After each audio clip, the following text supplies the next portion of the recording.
Bom, gente, boa noite. A nossa atividade de hoje é uma palestra que faz parte de um dos núcleos de formação permanente do CEP. Então, antes de eu apresentar aqui a atividade de hoje para vocês, eu gostaria de convidar a Gabriela a dizer algumas palavras sobre o núcleo. Boa noite. Primeiro, queria agradecer a participação de todos, especialmente a Débora, que está aqui, vai conversar com a gente. É uma alegria tê-la aqui e uma honra, vocês verão. E dizer que essa é uma atividade, né, ofertada pelo Núcleo de Infância e Adolescência aqui do CEP, que é um núcleo de formação permanente. Está aberto, caso vocês queiram conhecer. E a gente conta aí com um espaço de supervisão em grupo, o espaço de discussões teóricas, né? E convidados externos, como a Débora hoje, que vem nos presentear com essa palestra. Então, vou passar a palavra ao João. Obrigado, Gabriela. Bem, pessoal, então nós estamos aqui hoje reunidos para uma atividade de uma palestra que vai ser dada pela Débora Naomi. A Débora, ela é psiquiatra e psicanalista. Ela é graduada em medicina pela Faculdade de Ciências Médicas da Santa Casa de São Paulo e mestre em psicologia clínica pela Pontifícia Universidade Católica de São Paulo. Ela cursou as residências de clínica médica e psiquiatria na Irmandade da Santa Casa de Misericórdia de São Paulo, sendo preceptora da residência de psiquiatria desta mesma instituição desde 2007. O tema da nossa palestra de hoje é Qual o lugar da psicofarmacologia na psicanálise? Em nome do CEP, eu agradeço a presença de todos, principalmente da nossa convidada Débora, e passo a palavra para ela. Vou habilitar o seu microfone aqui, Débora. Veja se chegou aí. Foi, Foi? Abriu? foi, abriu. Ah, então tá bom. Boa noite a todos. Em primeiro lugar, eu que queria agradecer o convite aqui do Centro de Estudos Psicanalíticos, agradecer toda a equipe pela oportunidade de vir falar um pouquinho sobre o meu trabalho. Em especial, eu queria agradecer a Gabriela, a Gabi, estudamos juntas lá na PUC, inclusive com o mesmo orientador, e foi ela quem me fez o convite para vir falar. Eu vou começar compartilhando a tela. Peraí, eu deixei a aula aqui aberta. Cadê? Apresentação CEP.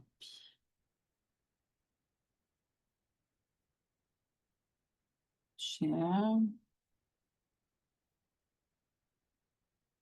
Não.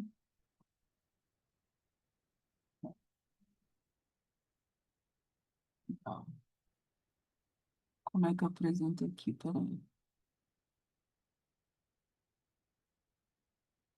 Deixa eu abrir. Apresentação de slides, doutora, do lado de animações. É que tem um negocinho na frente. Peraí. Ah,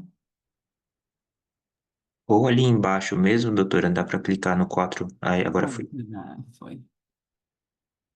Deu certo? Dá para ver? Dá sim, Deu deu certo? certo. Uhum. Então, hoje eu vim falar sobre o meu trabalho, na verdade, essa é a minha dissertação de mestrado, e como o João já apresentou, como psiquiatra e psicanalista, obviamente eu me interesso por esta interface entre psicanálise e psicofarmacologia.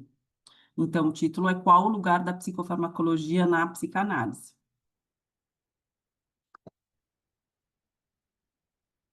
Então, na verdade, o assunto de hoje que eu trouxe, eu dei uma resumida, mas trata, na verdade, como o próprio título sugere, eu deixo o título bem claro, é uma tentativa, o meu trabalho é uma tentativa de articular a psicofarmacologia com a psicanálise.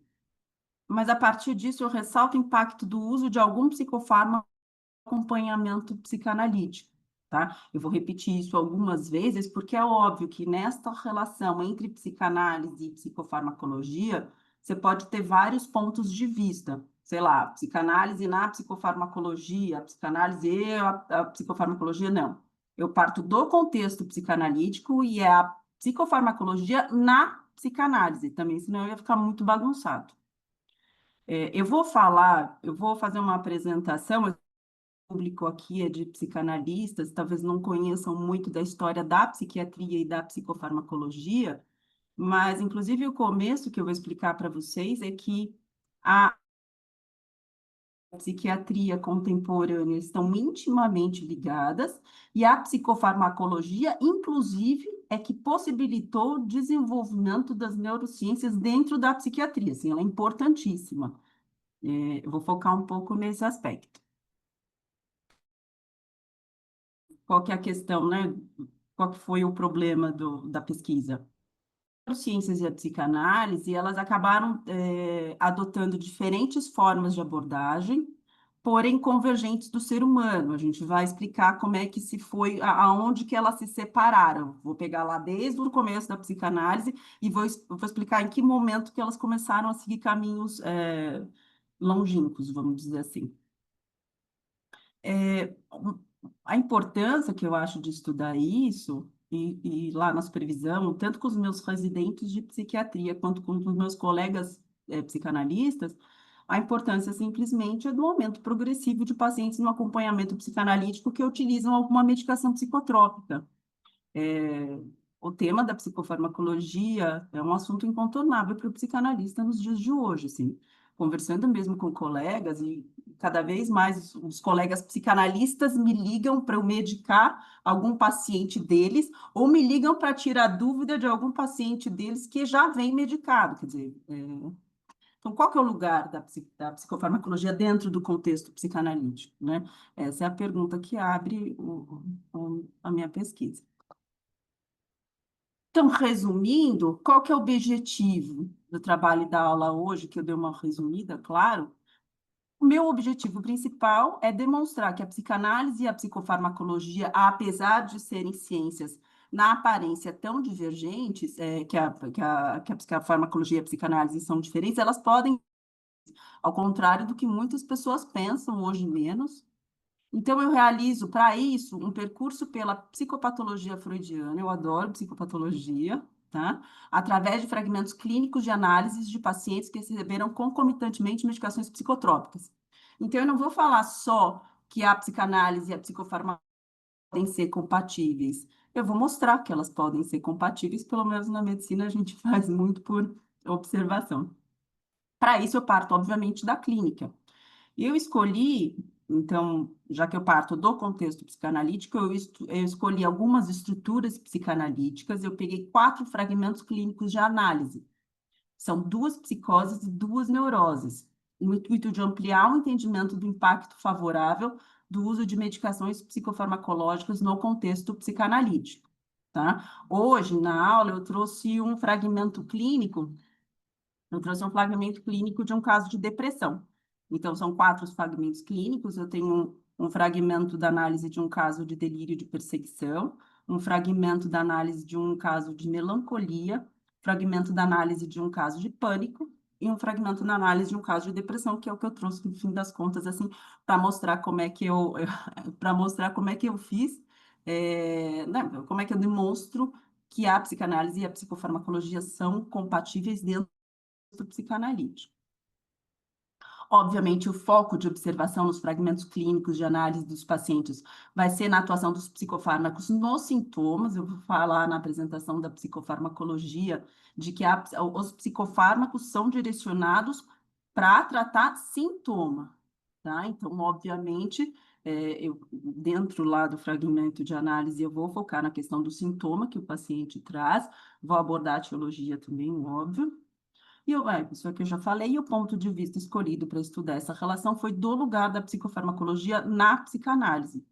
Por isso eu parto do contexto psicanalítico, né? Então, esse é o foco que eu acabo abordando. Basicamente, no estudo, eu tenho 2 suposições contidas aqui no meu trabalho que vou mostrar na aula de hoje. Então, primeira suposição, que as teorias neurobiológicas que sustentam, eu vou focar isso várias vezes, as teorias neurobiológicas que sustentam a utilização dos psicofármacos no tratamento dos transtornos mentais atualmente, eu vou mostrar que, na verdade, todas as teorias neurobiológicas acerca da etiologia dos transtornos mentais só foram possíveis de ser desenvolvidas a partir da observação do impacto de um psicofármaco no organismo. Vou falar disso um pouco mais detalhadamente.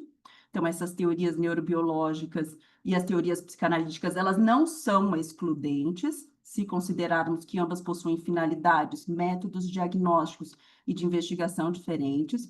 Ou seja, eu acho isso importante porque é óbvio que se você tem duas teorias diferentes que avaliam o mesmo fenômeno, elas não podem ser excludentes, senão elas simplesmente não podem coexistir. Tá? Então, se eu estou falando que elas podem ser compatíveis, eu tenho que mostrar que elas podem coexistir apesar de diferentes. Uma não exclui a outra. Não só não exclui, como inclusive complementa. Então, que é a minha segunda suposição. Na relação entre a psicofarmacologia e a psicanálise, essa relação pode ser de colaboração mútua, na medida em que a utilização de medicações psicotrópicas no contexto psicanalítico demonstrou reduzir os sintomas que poderiam dificultar ou até mesmo impossibilitar o trabalho da análise. Então, são duas suposições principais. Primeiro, que as teorias neurobiológicas que sustentam a utilização de psicofármaco e as teorias psicanalíticas não são excludentes. Eu vou colocar todas as teorias acerca de cada entidade psicopatológica e ainda vou mostrar na segunda suposição que, além de tudo, elas podem ser de colaboração mútua, tá? Então, eu montei, na verdade, eu dividi basicamente a aula aqui em 3 partes, que é como eu divido também meu trabalho, segui a mesma lógica. Então, eu vou primeiro apresentar a psicofarmacologia, a psiquiatria contemporânea, focando na importância da psicofarmacologia. Vocês conhecem de história de psiquiatria e de psicofarmacologia. Depois, como eu falei, considerando que o desenvolvimento farmacologia está inteiramente assentada nas neurociências, para poder passar para a psicanálise, eu preciso fazer essa correlação, costurar esta relação entre neurociências e psicanálise. Eu parto como, eu pego como referência, que eu acho fantástico, uma conferência do Green, de 94, que ele diz que vários outros pontos podem ser levantados na questão da relação da psicanálise com as neurociências, mas eu vou abordar basicamente 2 pontos com relação à psicanálise e neurociências. Então, primeiro, a suposta ausência do biológico na teoria psicanalítica, e segundo, as diferenças entre o conceito biológico e o conceito psicanalítico da consciência, que é aí onde a coisa encrenca. Em terceiro lugar, então, feito este caminho, né, primeiro e segundo passo, eu vou estabelecer um possível lugar da psicofarmacologia na psicanálise a partir da apresentação de 4 fragmentos clínicos de análise de pacientes que receberam concomitantemente medicação psicotrópica. Já falei quais são os casos que a gente vai, que eu acabo, eu não vou apresentar só de depressão, mas que eu tenho no meu trabalho. Claro que Claro, né, que vocês veem, e a gente, quando escreve, tem que fatiar. Obviamente, a minha base é psicanalítica, mas por conta da extensão do tema, eu sou obrigada a navegar por diversas disciplinas. Eu tive que passear por disciplinas que são muito distintas, são muito específicas. Dentre elas, eu escolhi a psiquiatria, a psicofarmacologia, a psicanálise e as neurociências. Então, eu uso 4 campos aparentemente não, são distintos, mas a base mesmo é psicanalítica. Então, eu vou apresentar a psiquiatria, a psicofarmacologia, para quem não conhece. Isso é importante para vocês entenderem, como eu falei lá no comecinho, por que que elas acabaram, a psicofarmacologia e a psicanálise acabaram se diferentes, né, aonde que a coisa se separou. Só um pouco da história recente da psiquiatria contemporânea, e, e para entender a importância da psicofarmacologia para a psiquiatria, hoje em dia, quem trabalha com psiquiatria, basicamente, você pega, vou falar do DSM, basicamente, você vai fazer um atendimento psiquiátrico, já é visando prescrição de medicação. Hoje em dia, a psiquiatria e a psicofarmacologia, elas andam absolutamente de mãos dadas, né? Quando eu encaminho um paciente para um colega psiquiatra, eu como psicanalista, quando eu encaminho para um paciente, para um colega psiquiatra, eu já estou esperando uma medicação, já é meio que esperado que isso aconteça, né? Então, agora eu vou só dar um panorama do porquê que a psicofarmacologia se tornou tão importante assim para a psiquiatria. A história da psiquiatria contemporânea, então, começa nos anos posteriores da Segunda Guerra. A psiquiatria ela enfrentava um grande desprestígio social, né? Então, dentro da medicina, a psiquiatria é um ramo, e dentro da medicina ela tinha já um desprestígio social. Ela era condenada por não conseguir estabelecer uma nosologia e prática clínica assentada nas ciências naturais e uniformemente compartilhada entre os especialistas, ao contrário do que acontecia com as demais especialidades médicas. Eu sei que é diferente na psicologia e na psicanálise, mas para vocês terem uma ideia, o diagnóstico dentro da medicina, ele é importantíssimo.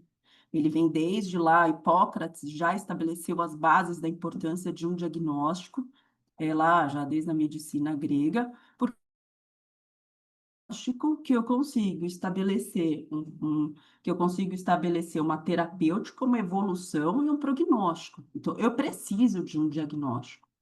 Principalmente no final do século XVIII, com o Tratado de Anatomia do Bichat, o que começa a acontecer dentro da medicina? O diagnóstico de uma doença começou a ser associado à sua alteração anatomopatológica. Então, com o crescimento da anatomia e patologia, para eu poder fazer um diagnóstico, eu precisava constatar uma alteração anatomopatológica, biópsia, tá? Então, todas as outras áreas da medicina, a oncologia é um grande exemplo, né? Então, para eu fazer um diagnóstico, por exemplo, de um melanoma, eu tenho um histopatológico, tá? Eu tenho que ter uma alteração macroscópica, eu vejo lá a lesão, tem uma alteração histopatológica. Eu ponho no microscópio, num preparado histológico e eu vejo. Então, isto define o meu diagnóstico dentro das outras áreas da medicina. Na neurologia, quando eu faço o diagnóstico, por exemplo, de um AVC, eu tenho hoje em dia exame de imagem, eu sei aonde foi, né? Eu faço o diagnóstico baseado nesses critérios. Este é um paradigma que começou lá com o Bichat, com o advento da anatomia patológica, mas que permanece intacto até hoje. Só que a psiquiatria não. Todas as outras especialidades já tinham uma nosologia bem definida, um critério classificatório, diagnósticos muito bem estabelecidos, claro que isso vai mudando um pouco aqui, acolá, sei lá, epilepsia, mas só que você já tinha uma categoria diagnóstica, evolução, tratamento, prognóstico. A psiquiatria não. Então, até o final dos anos 50, a psiquiatria tinha métodos muito restritos, muito pouco eficazes, tá? Os poucos diagnósticos que existiam estavam longe de alguma base anatomopatológica. O primeiro tratado, que foi por de Kraepelin, na verdade, que é o tratado dele, no qual, lá de 1896, no qual um tratado, vamos dizer assim, quase que fundador da psiquiatria atual, quem estuda psiquiatria, a gente sempre ouve falar muito de Kraepelin, e ele divide, mas o critério, a nosologia estabelecida por ele partia da observação clínica, então, que é o famoso, não sei se vocês já ouviram, então ele dividia em psicose maníaco-depressiva e demência precoce, ele dividia as doenças mentais em dois grandes grupos, tá? Mas baseado na evolução da doença e na observação clínica, diferentemente dos critérios diagnósticos das outras especialidades. Além disso, tinha um mais completo cenário de desordem e incompatibilidade entre os próprios psiquiatras, com relação a uma delimitação diagnóstica de classificação. Vocês estão vendo que eu vou chegar na história do DSM, né? De uma delimitação diagnóstica dos transtornos mentais, que cada um se baseava no que queria. Só que esse cenário, ele começa a mudar com a descoberta dos psicofármacos a partir da década de 50, tá? Então, até a década de 50 era isso que acontecia com a psiquiatria. Esse cenário, então eu vou falar um pouquinho só, eu não ia falar, mas bem, eu adoro a história da clorpromazina, eu acho ela absolutamente fascinante. Isso aqui era pré-ensaio clínico, né? Então, como é que foi descoberta? Só para vocês entenderem como funciona. A clorpromazina, ela foi o primeiro antipsicótico descoberto, sintetizado no começo da década de 50, e ela é importantíssima porque ela que deu o pontapé para o que a gente chama de revolução psicofarmacológica, tá? ela abriu caminho para o uso de várias outras medicações, desde o lítio, o clordiazepóxido, a ipramina, o primeiro antidepressivo descoberto por Roland Kuhn lá em 57. Então, a clorpromazina, ela é o que deu o pontapé em toda essa história da psicofarmacologia. E o mais interessante é que a clorpromazina ela foi descoberta de uma maneira acidental, né? Foi sem querer. É muito interessante como se deu as descobertas dentro nessa área. Então, ela, a descoberta da clorpromazina foi acidental, assim, no final, ela começa a ser sintetizada. Eu vou traçar um pouquinho, de maneira bem resumida, o percurso da descoberta dela. Primeiro, a descoberta da clorpromazina, ela deriva de experimentos a partir das fenotiazinas, que, olha só, eram usados como corantes na indústria têxtil, lá na Alemanha, principalmente o azul de metileno, um corante azul, e a alizarina, que é um corante vermelho, era para pintar tecido. No começo do século passado, eles começaram a usar esses corantes em preparação histológica, colocava lá na lâmina, em tecido, para poder corar a lâmina e poder ver os tecidos no microscópio. Só que quando eles começaram a colocar os corantes nas lâminas, eles começaram a perceber que principalmente o azul de metileno, ele destruía os agentes patógenos, as bactérias e os protozoários, e mantinha os tecidos orgânicos vivos. Então, eles começaram a pesquisar as propriedades do azul de metileno para tentar combater a malária, como um antimalárico, já que ele destrói protozoário, vamos tentar dar para as pessoas e mantém as células vivas, vamos tentar. E começaram a fazer um monte de derivados dessas fenotiazinas no laboratório por Charpentier. Um desses derivados das fenotiazinas foi a prometazina, o Fenergan, que a gente usa até hoje. Só que ele não tinha atividade antimalárica, mas aplicando nos indivíduos, eles começaram a perceber que ele tinha atividade antihistamínica, antialérgico, antihistamínica. Nesse mesmo período, tinha um cirurgião do exército francês, o Laborie, Henri-Marie Laborie, isso em 1949. Ele trabalhava no hospital militar na Tunísia e ele queria prevenir o choque cirúrgico nos pacientes. E ele tinha a hipótese de que o choque cirúrgico, o choque durante a cirurgia, era provocado por atividade da histamina. Então, quando ele descobre os antihistamínicos, ele começa a usar a prometazina para poder evitar o choque cirúrgico. Só que ele começou a administrar nos pacientes e o que ele começou a observar é que os pacientes que eram mais ansiosos com a prometazina ficavam calmos. E ele falou, bom, além de prevenir choque cirúrgico, eu acho que também talvez ajude lá no pessoal da psiquiatria. Quando eles ainda estava sendo usada, eles começaram a sintetizar vários outros derivados, até que um deles foi sintetizado em 52, a clorpromazina, que na verdade a R560 que a gente fala, e começou. A clorpromazina, além de ter uma atividade antihistamínica, ela também era antiadrenérgica e ela era parasimpática, ou seja, e ainda levava à hipotermia, ela era melhor ainda para prevenir o choque cirúrgico. O Laborie, então, só que ele começou a perceber que os pacientes ficavam mais calmos ainda com a clorpromazina, que é o Ampliquitil, na verdade, ou Largactil, como ele foi chamado no começo, LARG, por conta dos efeitos que ele tinha 1 milhão de efeitos, é quase um bombril, 1.001 utilidades.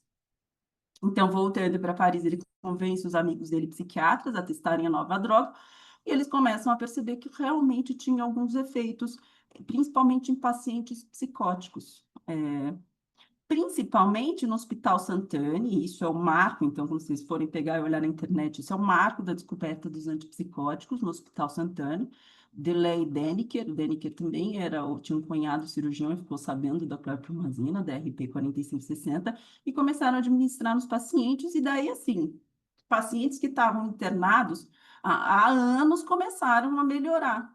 E eles começaram a administrar nos pacientes, fizeram mais de 6 colóquios em alguns meses, e de 53 a 54, a clorpromazina se espalhou para o mundo inteiro, né? E a partir daí dá o start da revolução psicofarmacológica, né? Então, de corante de indústria têxtil a preparado de histológico até prevenção de choque cirúrgico, até chegar em antipsicótico.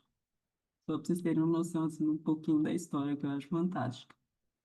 Mas a importância da clorpromazina, ou dos antipsicóticos, vamos dizer assim, tem a ver com essa guinada da qual eu estava falando dos caminhos diferentes. Por quê? Com a descoberta dos antipsicóticos, dos antidepressivos e dos ansiolíticos a partir de 52, a questão da relação entre o cérebro e o pensamento, que até então tinha permanecido no campo da filosofia, entrou finalmente no domínio das ciências neurobiológicas. Aí começa a escalada da psiquiatria biológica. Várias pesquisas neurocientíficas sobre os efeitos antipsicóticos da clorpromazina permitiram a identificação de seu mecanismo de ação, a ligação ao receptor pós-sináptico de dopamina, bloqueando a ação da dopamina liberada na fenda sináptica. Tá? Isso é importantíssimo.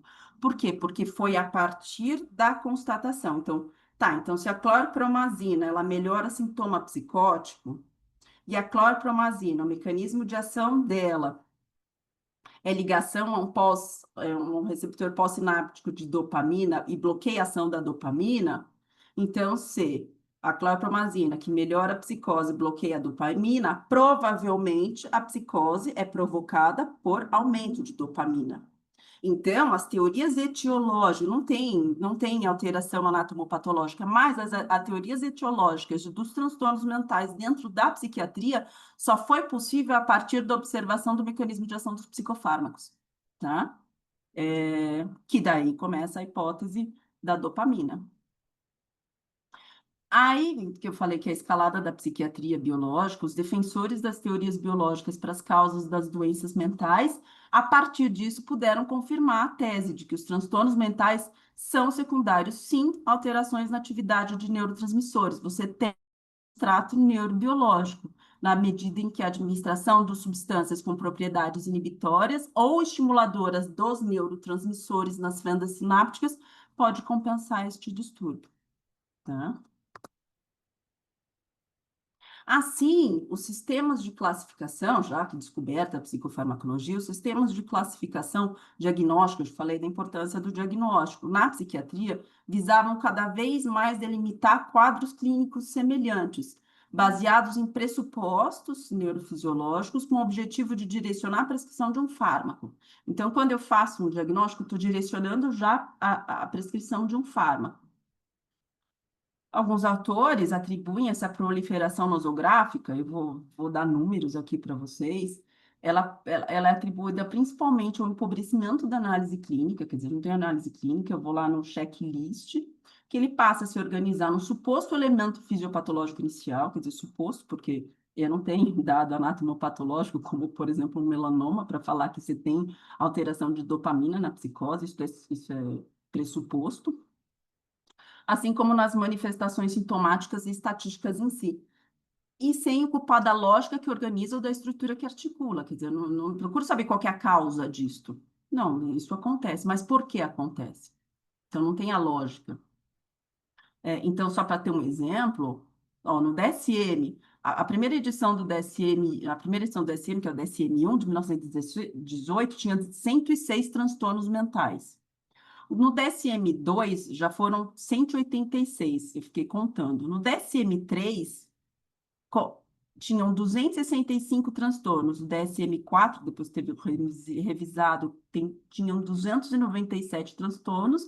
E o DSM-5, agora de 2013, publicado em 2013, alcançou a marca de mais de 300 transtornos apresentados. Tá? Não é que tem mais gente, mas a classificação. Por quê? Porque cada vez você vai fazendo subcategoria para poder direcionar a prescrição de psicofármaco.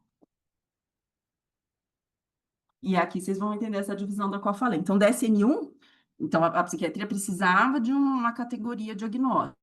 DSM-1, que foi publicado em 1918, era uma espécie de vocabulário de descrição clínica, muito semelhantemente ao que acontecia em Kraepelin, baseados muito na visão do Adolf Meyer, e tinha uma forte influência da psicanálise, principalmente com ênfase nessa posição neurose-psicose, falando de 1918.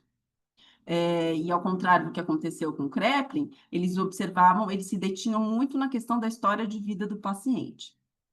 No DSM-2, que já é de 1905, e muito, até então você tinha muitos dados estatísticos também.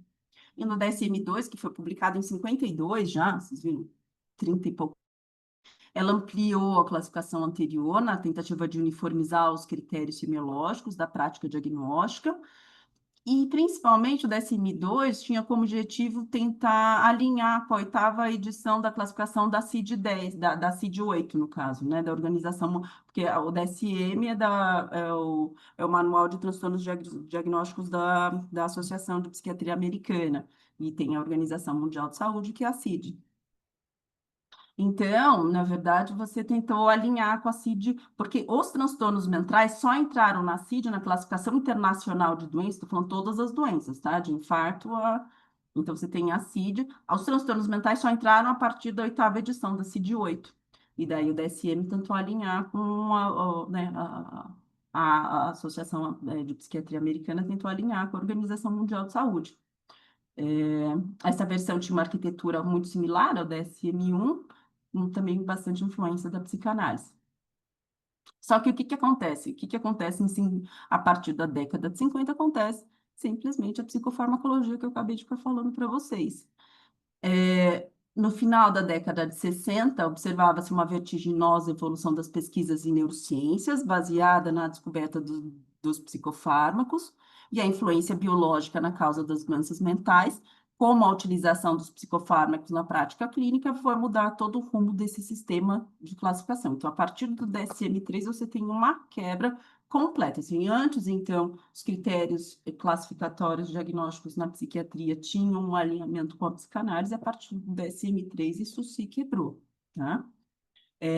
De plano basicamente descritivo, o DSM-3 ele surge em 1980 com uma introdução de novas categorias de desordens, tem um novo eixo de abordagem, determinando uma intensa transformação, aí muda toda a nosologia psiquiátrica, por muita influência da psicofarmacologia e do desenvolvimento das neurociências. E a principal inovação do DSM-3 foi introduzir uma lista de sintoma descritivo necessário para um diagnóstico. Então, aí começa o checklist, a partir de 3. Esse sistema de classificação foi, então, de novo, baseado na influência biológica dos distúrbios mentais, sustentada pela ação das medicações psicotrópicas. O que recolocou, sim, a psiquiatria num plano propriamente científico ao lado das demais especialidades médicas. Ela já tinha, então, um critério classificatório e uma suposta etiologia baseada nas ciências, né? A psiquiatria volta para as neurociências, como as outras áreas da medicina. Tanto que é chamado de neocraplelismo, DSM-3. Aí a evolução, que a gente já conhece, o DSM-4, alguns autores, o Dunn, que chama de dissolução da psicopatologia. Você começa a incluir só critérios de relevância clínica, você não leva em consideração a etiologia, mas o transtorno mental. Então, rompe-se uma tradição que reinava desde Pinel, nas quais as formas de sofrimento humano eram acompanhadas de uma fundamentação ou crítica filosófica, não. Hoje em dia, luto 2 semanas já é depressão, tá? Você não tem uma crítica, até epistemológica envolvendo o DSM, então é sendo colocada só para o terreno biológico. E, por fim, o DSM-5, que é onde eu vou e vocês devem ouvir o tempo inteiro, né? Todo o trabalho que vocês vão ler, pelo menos na academia, eu vejo trabalhos de colega, todo mundo falando do DSM-5, né? Mas é importante saber de onde que ele vem. Se todo mundo direciona o trabalho a partir do DSM-5, eu acho importante saber como é que ele foi constituído. Foi basicamente esta evolução. Eu dei todo esse histórico do DSM para vocês entenderem a importância da psicofarmacologia para a psiquiatria contemporânea. Então, eu também falei já no começo, a partir desse caminho percorrido pela psiquiatria contemporânea, se aproximando quase que exclusivamente das teorias biológicas e se distanciando de outras áreas que se ocupam de abordar e estudar as causas do sofrimento humano, foi necessário se fazer primeiro, então, para poder chegar na psicofarmacologia, na psicanálise, primeiro articular as neurociências com a psicanálise. No começo eu falei que eu vou abordar nesta relação entre neurociências e psicanálise 2 pontos relevantes, claro que outros poderiam ser levantados, tá? Primeiro, a suposta ausência do biológico na teoria psicanalítica e as diferenças entre o conceito biológico e o conceito psicanalítico da consciência. É óbvio que o pensamento biológico ele nunca abandonou Freud. Na realidade, e eu vou falar da trajetória neurológica do Freud, que eu também acho fantástico, é um equívoco considerar a sua abordagem. Então a gente não está falando só de um Freud neurologista que escreveu o projeto, que fazia pesquisas lá com o Gluck, no laboratório de neurofisiologia, ou que escreveu o projeto para uma psicologia científica em 1895, antes do nascimento da psicanálise, né, para provar que ele nunca abandona o biológico. Está aqui o que o Green considera no Compêndio de Psicanálise, escrito inacabado em 1938, que o Green chama até do testamento do Freud. Sim, ele deixa muito claro. Então, daquilo que chamamos de nossa psique, conhecemos duas coisas: lugar, o órgão físico e cenário dela, o cérebro, o sistema nervoso.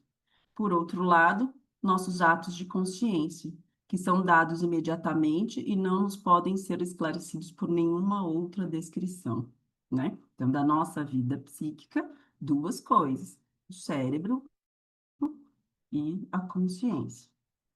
Inclusive, foi exatamente a dificuldade do Freud em considerar, em estabelecer um estatuto material fisiológico da consciência que fez com que ele abandonasse, inclusive, o projeto dele para uma psicologia científica. Eu vou voltar no projeto. Só para vocês entenderem, então, o contexto, né?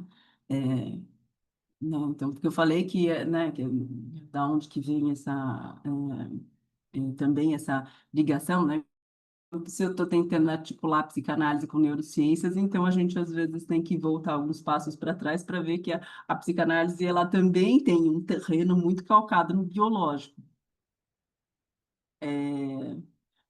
Eu considero, pelo menos, evidente que a trajetória neurológica do Freud foi essencial para toda a criação da teoria dele psicanalítica, a experiência durante mais de 10 anos com o paciente neurológico na neurologia, claro que influenciou a obra inteira dele. Então, começando, aqui eu ponho só de antes, então, a atração do Freud pelas teorias de Darwin, que ofereciam esperanças de extraordinário progresso em compreensão ao mundo, assim como a paixão por Goethe. Isso está lá tá lá no estudo autobiográfico dele, de 25, em especial natureza, levam com que ele vá seguir a carreira médica após a conclusão dos estudos escolares. Ele ingressa na Universidade de Viena em 1973. Errei aqui, 1873, tá digitado errado. Em 1873, 1873, e olha só, né, coincidentemente, não, mas quando o Freud entra na universidade, em 1873, é bem o auge das teorias localizacionistas, tá? É o nascimento da neurologia experimental e nas primeiras tentativas de classificação dos transtornos psiquiátricos. É nesse contexto que ele começa a estudar medicina. Foi no laboratório do Bruck, o estimado professor de fisiologia, que ele faz várias pesquisas na área de histologia do sistema nervoso. Então, o primeiro estudo dele tem o Mark Solms, ele estuda os desenhos neurológicos de Freud, desta época, do começo, durante a graduação dele. E um dos primeiros estudos do Freud publicado foi acerca tentando descobrir as gônadas das enguias, né? E ele faz vários estudos do sistema nervoso de vários, de guia, enfim, é muito interessante. Depois tem a experiência do Freud como assistente clínico em vários departamentos do Hospital Geral, em especial que é o professor de psiquiatria, contribuíram para que ele desenvolvesse uma inclinação e concentrar os estudos no único assunto, o sistema nervoso. Eu coloquei essa partezinha da trajetória neurológica do Freud só para mostrar que eu chamo dos embriões da metapsicologia, tá? Então, quando você pega lá, né, então, classicamente, a metapsicologia, primeiro, começa lá no capítulo 7 da interpretação dos sonhos, mas quando você pega as publicações que lá, enfim, na Standard Edition está como pré-psicanalíticas, que não são pré-psicanalíticas, vários autores falam que a psicanálise já estava lá, mas principalmente em termos de embriões da psicanálise, que eu falo da metapsicologia, principalmente sobre afasias, de 1891, estudos da histeria, estudos sobre a histeria, de 1895, e o próprio projeto também de 1895. Eu vou pegar um pouco mais a questão do projeto. Então, por isso que eu pego a trajetória neurológica de Freud para mostrar, na verdade, os embriões já da metapsicologia. O percurso dele, então, depois de trabalhar com Meinert, ele acaba indo em 1885, estagiar com o neuropatologista e cientista Jean-Martin Charcot, que então pesquisava histeria no Hospital Salpêtrière, que eu fiquei sabendo outro dia que virou só centro neurológico, muito legal. Eu estava estudando outro dia com os meus residentes lá sobre epônimos em medicina, né, esses nomes. De Charcot tem 1 milhão, paralisia de Charcot, neuropatia de Charcot tem 1 milhão de epônimo com o nome dele. Para achar como o instinto sexual reprimido podia ter relação com os sintomas da histeria. A histeria é o grande paradigma aí. Quer dizer, você tinha uma conversão, você tinha uma paralisia histérica, uma cegueira histérica, mas não tinha alteração anatomopatológica, não tinha alteração orgânica, né? Então, esse é o grande paradigma dentro da medicina, né, da psiquiatria, vamos dizer assim. Você tem uma pessoa com uma cegueira histérica, mas ela não tem alteração orgânica absolutamente nenhuma. Como é que isso funciona? Para isso, o Freud teve que criar uma nova teoria. Então, nessa época, o Freud desejava estabelecer que na histeria, as paralisias e anestesias não tinham conformidade com os fatos anatômicos, que é isso que eu acabei de falar, quer dizer, não tem conformidade com o fato anatômico, e realmente não tem, né?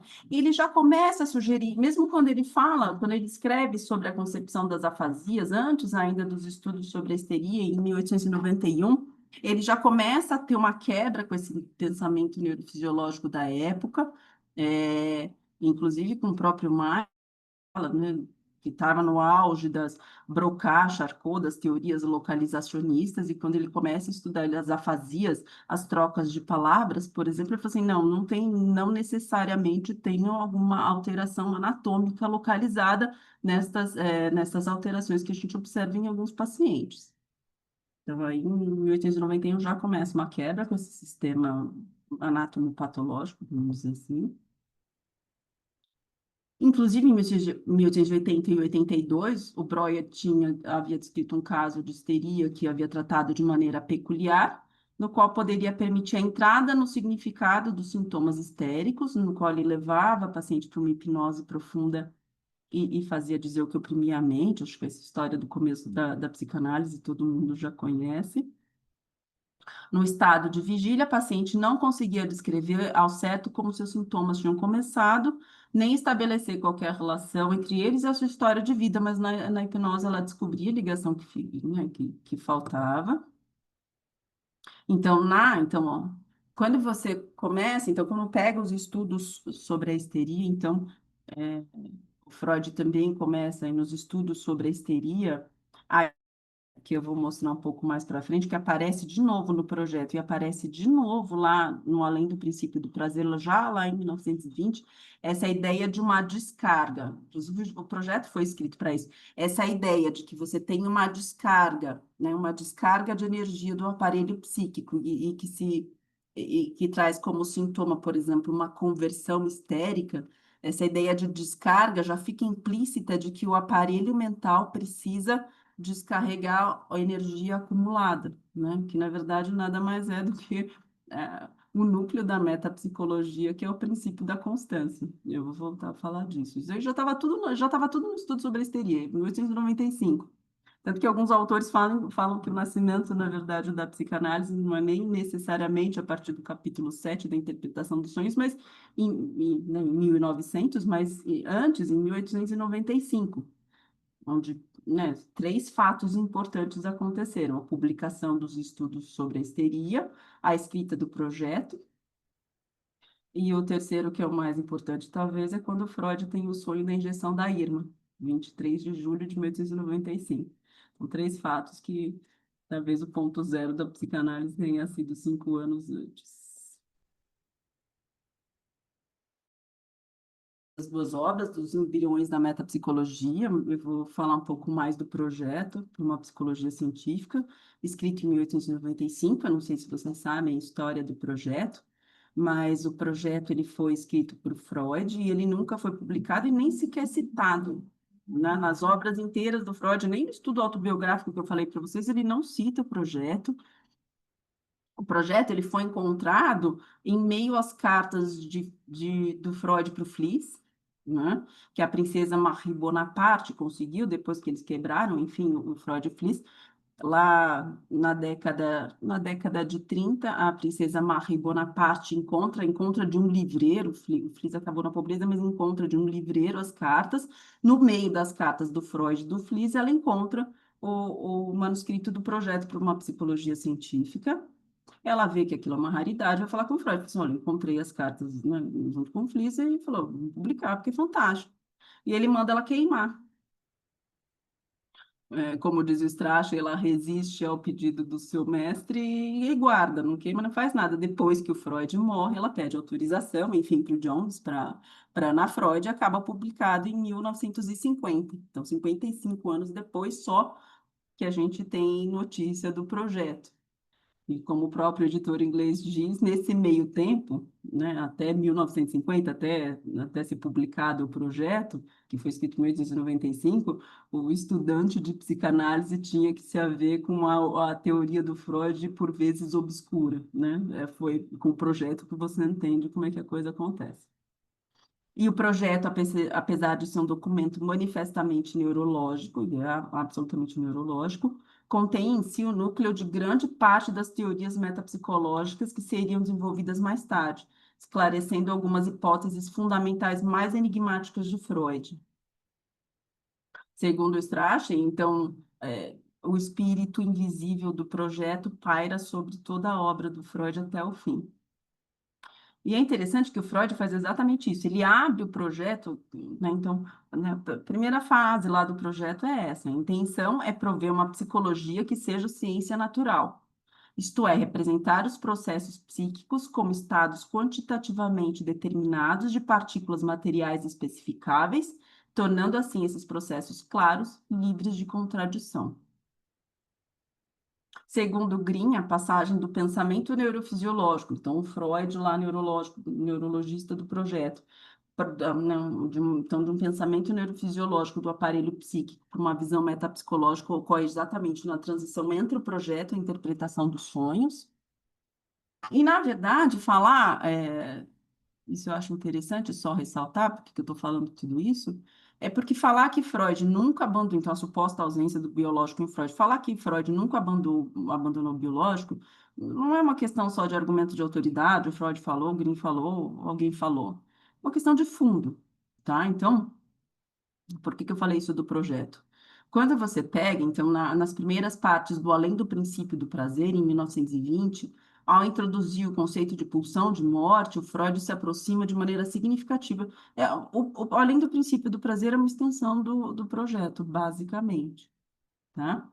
É, tanto que o próprio Guin fala, né, que o texto no qual Freud mais se aproxima da biologia, e que ele chama quase de uma metabiologia, é o Além do Princípio do Prazer. Então, como, né, não estou falando que não é só uma figura, né, uma questão de argumento de autoridade, mas que questão de fundo. Então, o que que acontece no Além, só para mostrar para vocês? Na primeira parte do Além do Princípio do Prazer, eu estou falando isso em 1920, 25 anos depois do projeto, aquilo ainda estava na cabeça dele. Na primeira parte do texto do Além do Princípio do Prazer, o Freud relaciona, isso acho que todo mundo já conhece, relaciona o prazer e o desprazer à quantidade de excitação presente na mente, mas que não encontra de maneira alguma vinculada. O desprazer corresponde a um aumento na quantidade de excitação, princípio do prazer. Ou então, o desprazer corresponde a um aumento na quantidade de excitação e o prazer a uma diminuição, a tal da descarga que eu acabei de falar para vocês, que a gente vê, por exemplo, que é a hipótese no estudo sobre a histeria. A dominância do prazer na vida psíquica deriva da hipótese, então, olha só, isso foi apresentado no Além do Princípio do Prazer, mas já estava no projeto, já estava no estudo sobre a histeria. A dominância do princípio do prazer na vida psíquica deriva da hipótese de que o aparelho mental se esforça por manter a quantidade de excitação nele presente tão baixa quanto possível ou constante. Ou seja, o trabalho do aparelho mental tem como finalidade manter a quantidade de excitação baixa. Então, qualquer coisa que seja calculada para aumentar essa quantidade vai ser sentida como adversa ao funcionamento do aparelho ou seja, desagradável. Então, o princípio do prazer deriva do princípio de constância.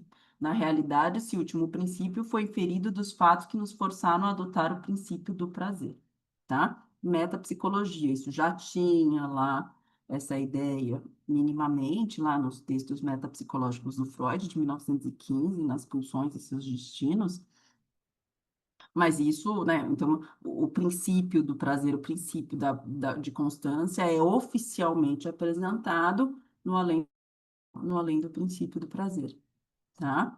Que é onde ele introduz o conceito nada mais, nada menos de pulsão de morte, isso que já estava tudinho lá no projeto em 1895. O princípio de constância é extensamente estudado no projeto, só que no projeto ele dá o nome de princípio de inércia neuronal.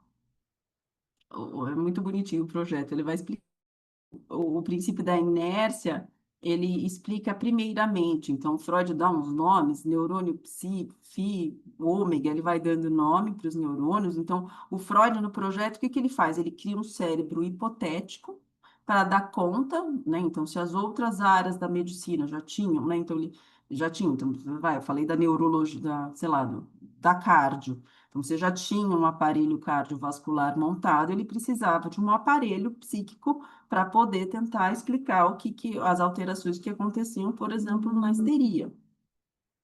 Então, ele monta um cérebro hipotético com neurônios, ele divide, então, em neurônios, em motores e sensoriais, para tentar explicar como os fenômenos patológicos ocorrem, principalmente a histeria.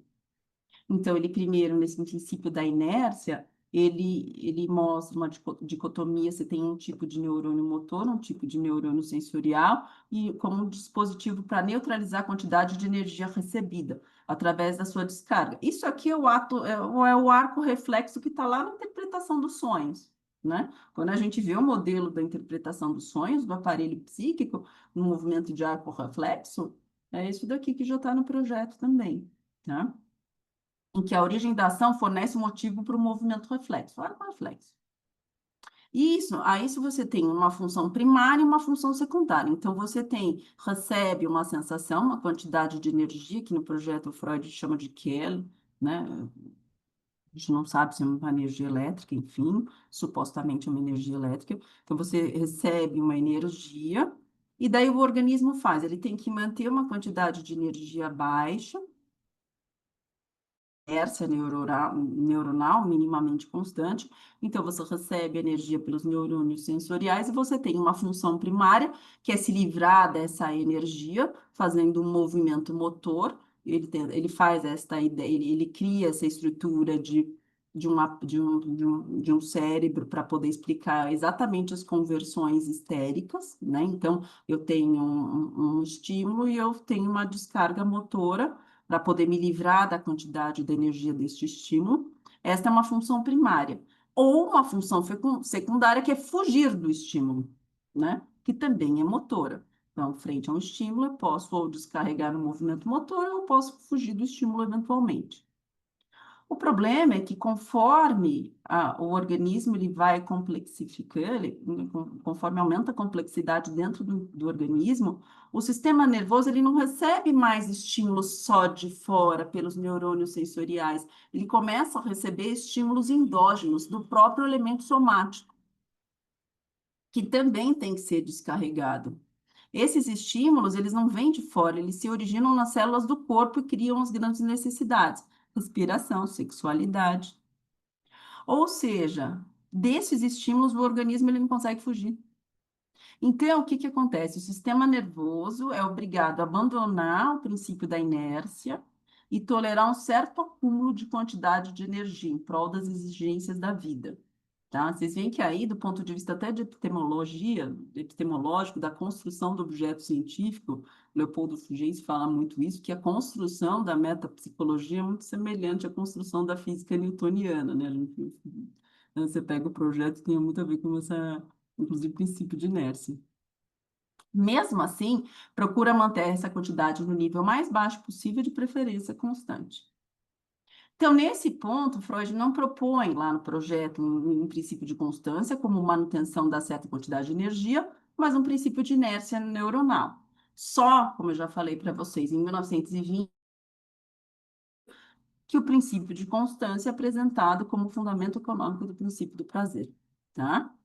É claro que essas definições propostas, elas têm uma diferença, então você tem o princípio da inércia é uma tendência para redução absoluta enfim, da energia, e a tendência para constância são considerados equivalentes, que é, inclusive, na verdade, chamado de princípio de nirvana, então, que vai designar essa tendência do aparelho psíquico para levar a zero, ou pelo menos para reduzir o mais possível nele qualquer quantidade de excitação interna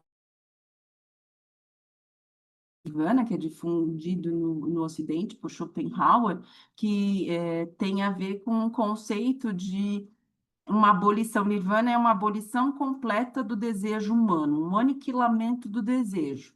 Porque quando você tem, né, então, o desejo leva ao sofrimento. Então, para aniquilar o desejo, né, em algumas filosofias orientais, então, é proposto esse princípio do nirvana, que é essa tendência do aparelho a levar a energia quase zero.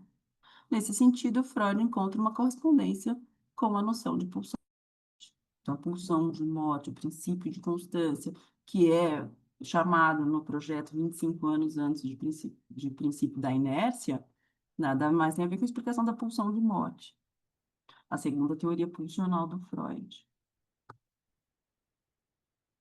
Então, a partir dessa concepção do princípio de constância, Freud vai introduzir ao nível das pulsões um dualismo fundamental e irredutível, as pulsões de morte, que tendem para uma redução absoluta das tensões, e as pulsões de vida, que almejam, pelo contrário, manter original unidades de vida que pressupõem um elevado nível de tensão. Mas e a importância disso, além, né, além desse segundo dualismo pulsional, pulsão de morte versus pulsão de vida, a grande importância do princípio da inércia lá do projeto está ligada à própria. Então, Freud, quando ele cria um cérebro hipotético, ele não tem dificuldade enfim, em descrever sei lá, um esquema que explique dentro de um cérebro, da circulação de energia de neurônios, sintomas histéricos, o próprio inconsciente. O que ele não consegue, ele desiste quando é para descrever a consciência, né? E ele desiste do projeto, ele abandona o projeto, né? Então, a grande importância da formulação do princípio da inércia está ligada a essa descoberta do inconsciente, porque o que ele traduz em termos de livre circulação de energia nos neurônios, então energia circulando, é nada mais do que a transposição da experiência clínica, a livre circulação do que caracteriza o processo primário, ou seja, essa livre circulação de energia dentro dos neurônios nada mais é do que o processo deslocamento e condensação, que a gente vê bem lá na interpretação dos sonhos de 1900, que é o processo de deslocamento e condensação que caracteriza o processo primário, que exatamente vai levar Freud a criar dois continentes, o consciente e um continente inconsciente, tá? Aqui é só um resumo de tudo que eu estava falando, né? Então, né, de um aparelho psíquico, vamos dizer assim, a priori hipotético, né, o princípio de constância e o princípio lá chamado de inércia no projeto, o processo primário, inconsciente, condensação, deslocamento, só para... Aqui a gente já falou tudo. Aí, por fim, eu vou falar da psicofarmacologia na psicanálise, né? Então, retomando, a gente já viu, então, apresentei de maneira muito resumida a psiquiatria, a psicofarmacologia, ressaltando a importância da psicofarmacologia dentro da psicanálise, ressaltando a importância do desenvolvimento das neurociências dentro da psiquiatria também. Para isso, eu passo numa relação entre as neurociências e a psicanálise, ressaltando dois aspectos: a, né, a suposta ausência da teoria biológica, que a gente já refutou. Com relação à questão da consciência, que eu não falei, que eu falei que é um pouco mais complexo, então, das diferenças entre o consciente biológico e o consciente psicanalítico, tá?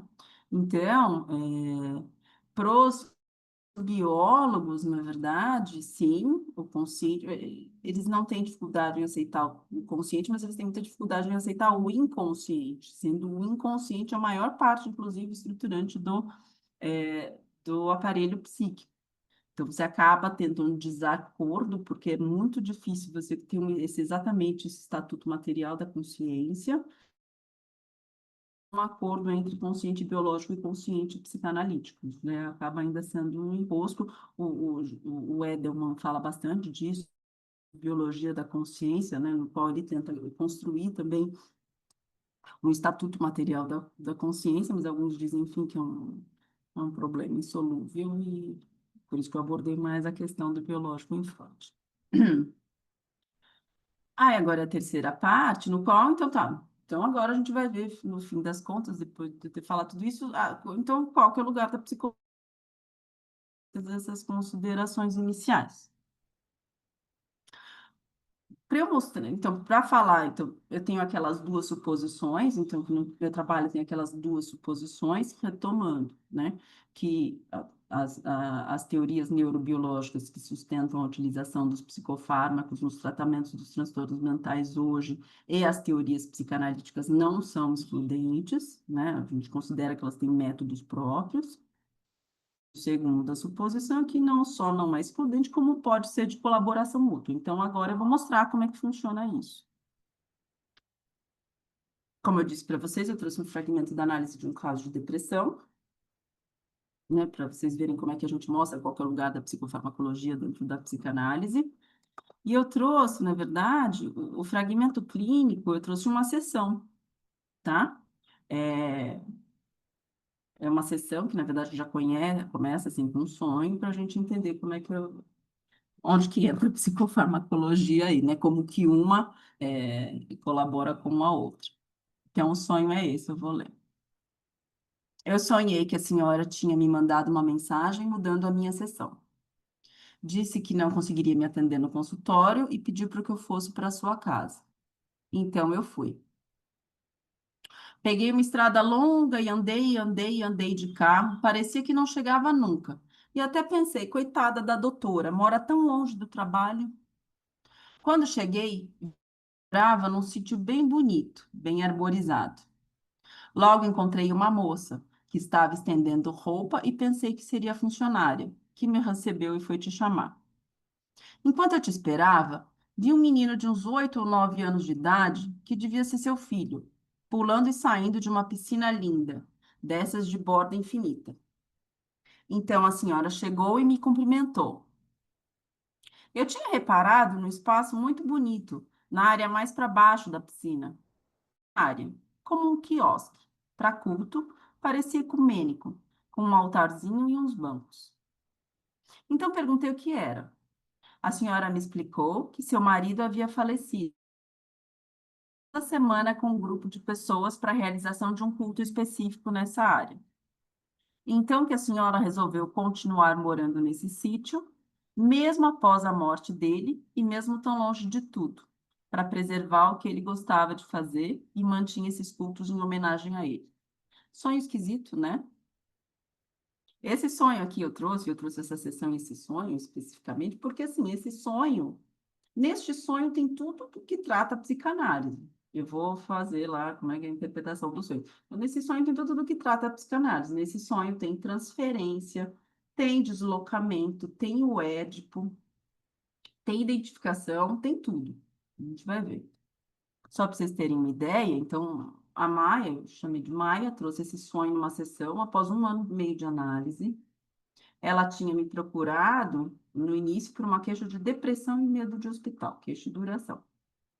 2 anos antes de procurar para acompanhamento psicanalítico, ela já tinha começado a apresentar um quadro de insônia, angústia, inapetência, cansaço, choro, desânimo, crises de ansiedade. Simplesmente não dormia e não se alimentava. Chegar a perder muito peso.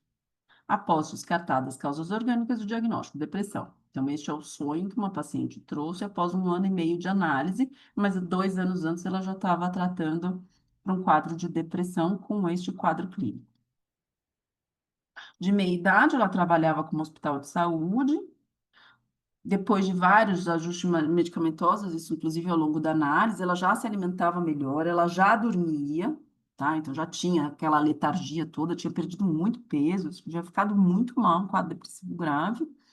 Então, ela já estava melhor com a medicação antidepressiva, mas ainda não entendia a dificuldade de voltar para o trabalho. Ela, como profissional de saúde, trabalhava no hospital de ponta, trabalhava no hospital, mas ela não conseguia voltar para o trabalho. Tá, eu só coloquei os dados que interessavam aqui para análise do sonho. Ela descrevia, então ela começa a fazer um tratamento para depressão, né, com esse quadro todo, insônia, angústia, inapetência, cansaço, choro, desânimo, crise de ansiedade. Ela começa a fazer um tratamento psiquiátrico com o diagnóstico de depressão, já estava com medicação, vários antidepressivos em dose alta para uma mínima melhora do quadro. Ela era assídua pesquisadora de artigo científico, até como profissional de saúde, mas como ela viu que não estava melhorando, ela já estava um pouco melhor com a medicação, ela resolveu procurar análise, porque de tudo isso ela ainda tinha este tal medo de voltar para o trabalho. Cada vez que ela pensava em voltar para o trabalho, ela já começava com sintomas de taquicardia, ansiedade, paralisia de novo, não conseguia voltar para o trabalho e procurou a análise exatamente porque ela estava num conflito entre pedir ou não demissão. Nisso e durante a análise, ela foi trazendo que ela dependia financeiramente do pai, ela tinha uma filha com várias questões de saúde, o que tornava o tratamento da menina muito, muito caro, então ela ainda precisava da ajuda financeira do pai para poder cuidar da filha.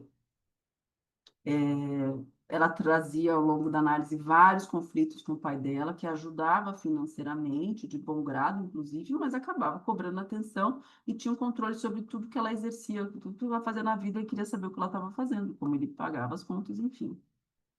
Também já tinha tido vários problemas e conflitos com este pai, porque além dele ser apesar dele ser um assíduo frequentador da igreja, ele já tinha tido várias amantes quando ela era mais nova. Então ela trazia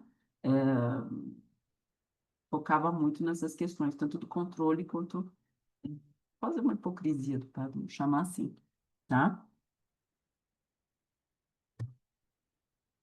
Desde o início do quadro depressivo, então, ela trazia sonhos de angústia, sempre tinha sonhos de angústia, geralmente sonhos que traziam que ela estava perdida, que ia sair de um lugar e não conseguia, ou esquecia a bomba, mas que não conseguia sair, sonhos nos quais ficava presa.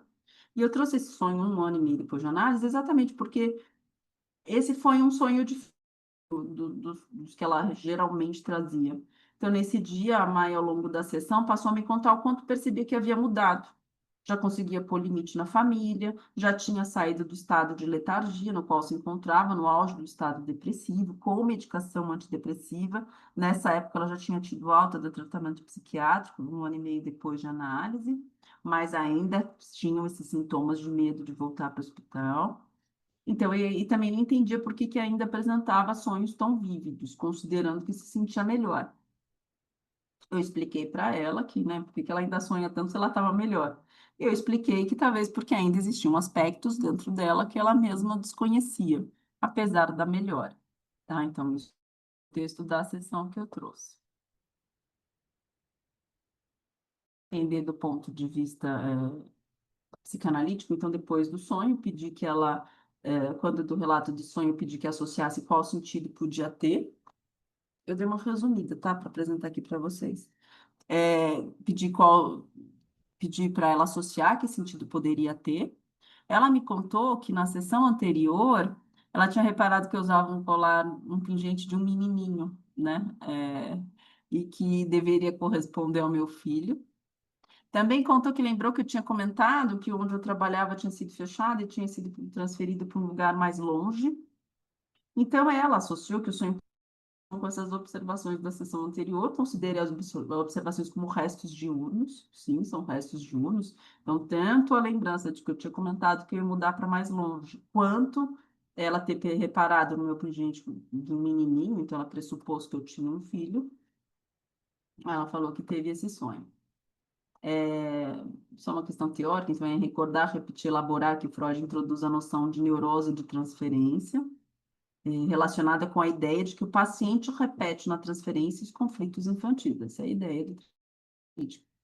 Então, contanto que o paciente apresente complacência bastante para respeitar as condições necessárias da análise, alcançamos normalmente sucesso em fornecer a todos os sintomas da moléstia um novo significado transferencial e em substituir uma neurose comum por uma neurose de transferência. né? É uma neurose de transferência, da qual pode ser curada pelo trabalho terapêutico. Ou seja, o sonho era um recado para mim, né? Ela trazia o sonho para mim numa sessão, logo de começo, obviamente, num recado para mim. E nesse sonho, então, na interpretação dos sonhos, voltando lá de 1900, o Freud ele vai construindo capítulo a proposição. Então, sonhos, partindo disso. Então, a gente vai entender os conflitos inconscientes da Maia a partir disso. Sonhos são realizações de desejos inconscientes infantis reprimidos. Ponto. A partir desse sonho, então, a gente pode entender os conflitos inconscientes da Maia que provocavam parte do seu sofrimento. Eu trouxe esse fragmento clínico de análise para a gente poder entender o sofrimento dela a partir do ponto de vista psicanalítico e a partir do ponto de vista neurobiológico. Tá? Então, esse é a parte psicanalítica. Olha só, eu trouxe o sonho de novo. Né? Só com essas informações, bem de maneira assim. Então, olha só. Então, eu sonhei que a senhora tinha me mandado uma mensagem mudando a minha sessão, ia me atender no consultório e pediu para que eu fosse para casa. Então, eu fui.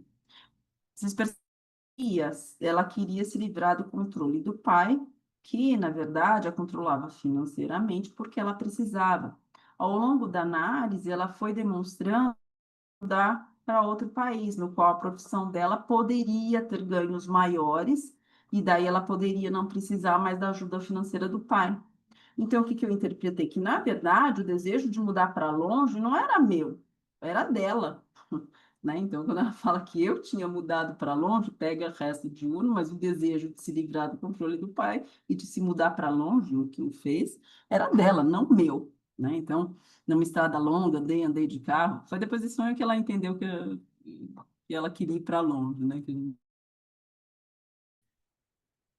Quando cheguei e vi que a senhora, encontrei uma moça, enfim. Então, vi um menino de uns 8 ou 9 anos de idade que devia ser seu filho, né? Então, na verdade, ela não tem jeito de menininho, mas ela nem sabia se eu tinha filho e nem sabia qual que era a idade dele. 8, 9 anos de idade era a idade da filha dela na época, né? Ou seja, ela estava completamente identificada comigo e né, a filha dela tinha 8, 9 anos de idade, né? Então, no sonho, ela viu um menino de 8 ou 9 anos de idade que devia ser o meu filho, mas não, na verdade, era a filha dela, pulando e saindo de uma piscina linda dessas de borda infinita. Eu tinha reparado num espaço bonito, era mais para baixo da piscina, que parecia uma árvore, como um quiosque para culto, parecia ecumênico, como um altarzinho nos bancos. Então, perguntei o que era, se seu marido tinha falecido. Na verdade, ela nem sabia se eu era casada, se eu não era casada, né? Na verdade, quem era religioso, inclusive, era o pai dela, não o meu marido.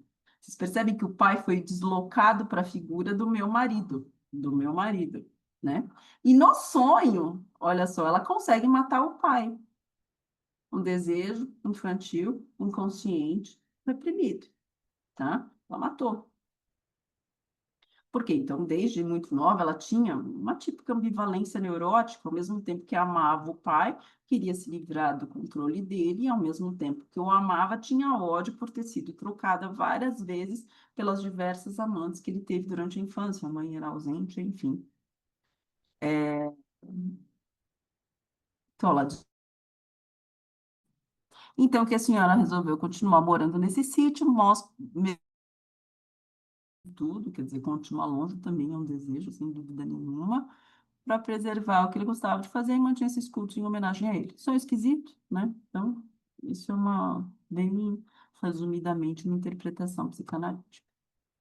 Agora, então, já que eu falei que é aquela minha primeira suposição, que as teorias neurobiológicas que sustentam a utilização dos psicofármacos no tratamento dos transtornos mentais hoje e as teorias psicanalíticas não são excludentes, eu vou mostrar quais as teorias neurobiológicas que explicam o que aconteceu com a Maia e quais as teorias psicanalíticas que explicam o que aconteceu com a Maia, e a gente vai ver que elas podem muito bem coexistir.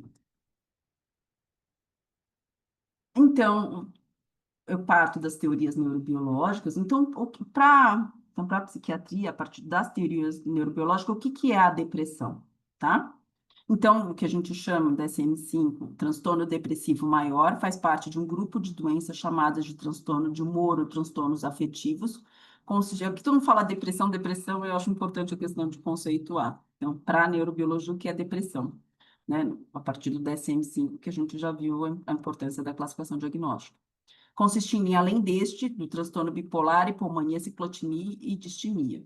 Sua etiologia, assim como todos os transtornos de humor, está relacionada a diversas anormalidades biológicas encontradas nos pacientes relatadas em diversos estudos. Tá? Esta é a etiologia da depressão do ponto de vista neurobiológico. Então, você tem uma progressiva, que são alguns detalhes, para quem se interessar melhor depois. Eu, particularmente, adoro neurofisiologia, mas, enfim, tem ocorrido uma progressiva mudança do foco dos distúrbios envolvendo um único neurotransmissor, então, em favor de vários sistemas neurocomportamentais, circuito neuronal, mecanismo neuroregulador, quer dizer, não é só um neurotransmissor. Hoje em dia, a gente tem conhecimento que é todo um sistema e uma cascata de alteração neurobiológica implicada.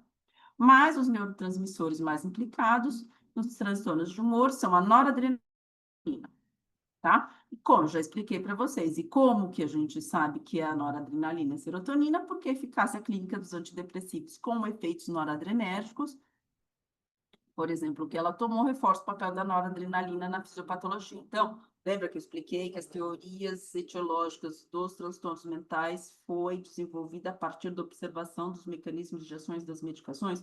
Eu dei o exemplo da clorpromazina, do Ampliquetil, ou da RT-4560, nas vias dopaminérgicas de pacientes psicóticos, e é só... Né, um dos derivados da clorpromazina foi a imipramina, que Roland Kuhn começa a estudar em 1907, é um dos derivados da clorpromazina, e ele começa a dar a imipramina para os pacientes psicóticos, era um braço de clorpromazina. Só que o Kuhn começa a observar o quê? Que os pacientes psicóticos não melhoram com a imipramina, mas os pacientes deprimidos sim. Exatamente aquele quadro da Maia descrito por Kuhn, letargia, insônia, acho que letargia, assim, eu vou voltar a falar disso, essa quase queda total, parece que caiu, caiu a chave geral, assim, isso é descrito muito por Kuhn em 57, inapetência, enfim, você tem um desligamento de chave geral, é descrito, os que tomavam imipramina começavam a melhorar, né? Então, não funcionava para psicótico, mas funcionava para deprimido. Então, a partir da observação de que se um paciente deprimido responde com a imipramina e a imipramina age na noradrenalina e serotonina, então provavelmente a depressão é provocada pela noradrenalina e pela serotonina, tá? Essa foi a construção. Que eu acabei de falar para vocês, então, né, da onde que vem essas teorias etiológicas, neurobiológicas, vamos dizer assim. Diversas outras alterações são descritas nos transtornos de humor, isso aqui só em neuroanatômicas, só de maneira... Então, né, teoria neurobiológica, então você tem alterações, principalmente noradrenalina e serotonina, de maneira resumida. Quais as teorias psicanalíticas, então, para explicar este quadro da Maia? É claro que é uma neurose, né? Eu já contei para vocês, mas, então, mas qual que é a teoria psicanalítica para explicar um quadro de depressão? A figura entre os quadros clínicos clássicos da psicanálise. Na verdade, ela nunca ocupou um lugar de destaque entre os temas. Eu vejo algumas pessoas falando de depressão, mas do ponto de vista psicanalítico do que se trata. Freud dedicou-se à melancolia, tratando-a como uma neurose narcísica, mesmo após a adoção da expressão psicose. Muitas vezes, a depressão é vista como uma forma atenuada da melancolia, mas não é, a gente vai ver que não é, e a depressão domina a subjetividade contemporânea, tal como a histeria no fim do século XIX. Derivada da neurastenia, era uma outra entidade psicopatológica, mas que foi abandonada pelo Freud. Segundo aqui a definição da Rudinesco, que eu acho fantástica, assim, a depressão ela não é, dentro da psicopatologia psicanalítica, a depressão ela não é nem uma neurose, nem uma psicose, nem uma melancolia. A depressão não é uma estrutura psicanalítica, mas é uma entidade nova, remete a um estado pensado em termos de fadiga, déficit ou enfraquecimento da personalidade. Então, a depressão é um estado que pode ocorrer dentro de qualquer estrutura psicanalítica. Você pode ter depressão na neurose, pode ter depressão na psicose, depressão na melancolia.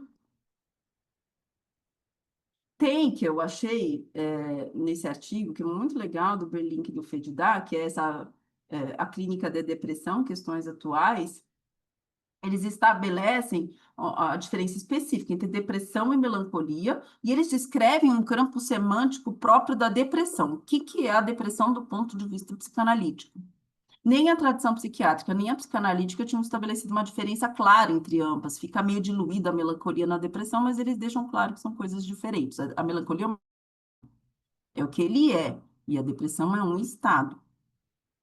É, Então, isso eu já falei. Então, os autores consideram precipitado afirmar que na psicanálise pós-freudiana a depressão constitui uma estrutura clínica, recalque, recusa, negação, enfim, como, né, neurose, psicose, perversão. Como eu já falei, a depressão, então, ela é um estado que pode se manifestar em qualquer estrutura clínica.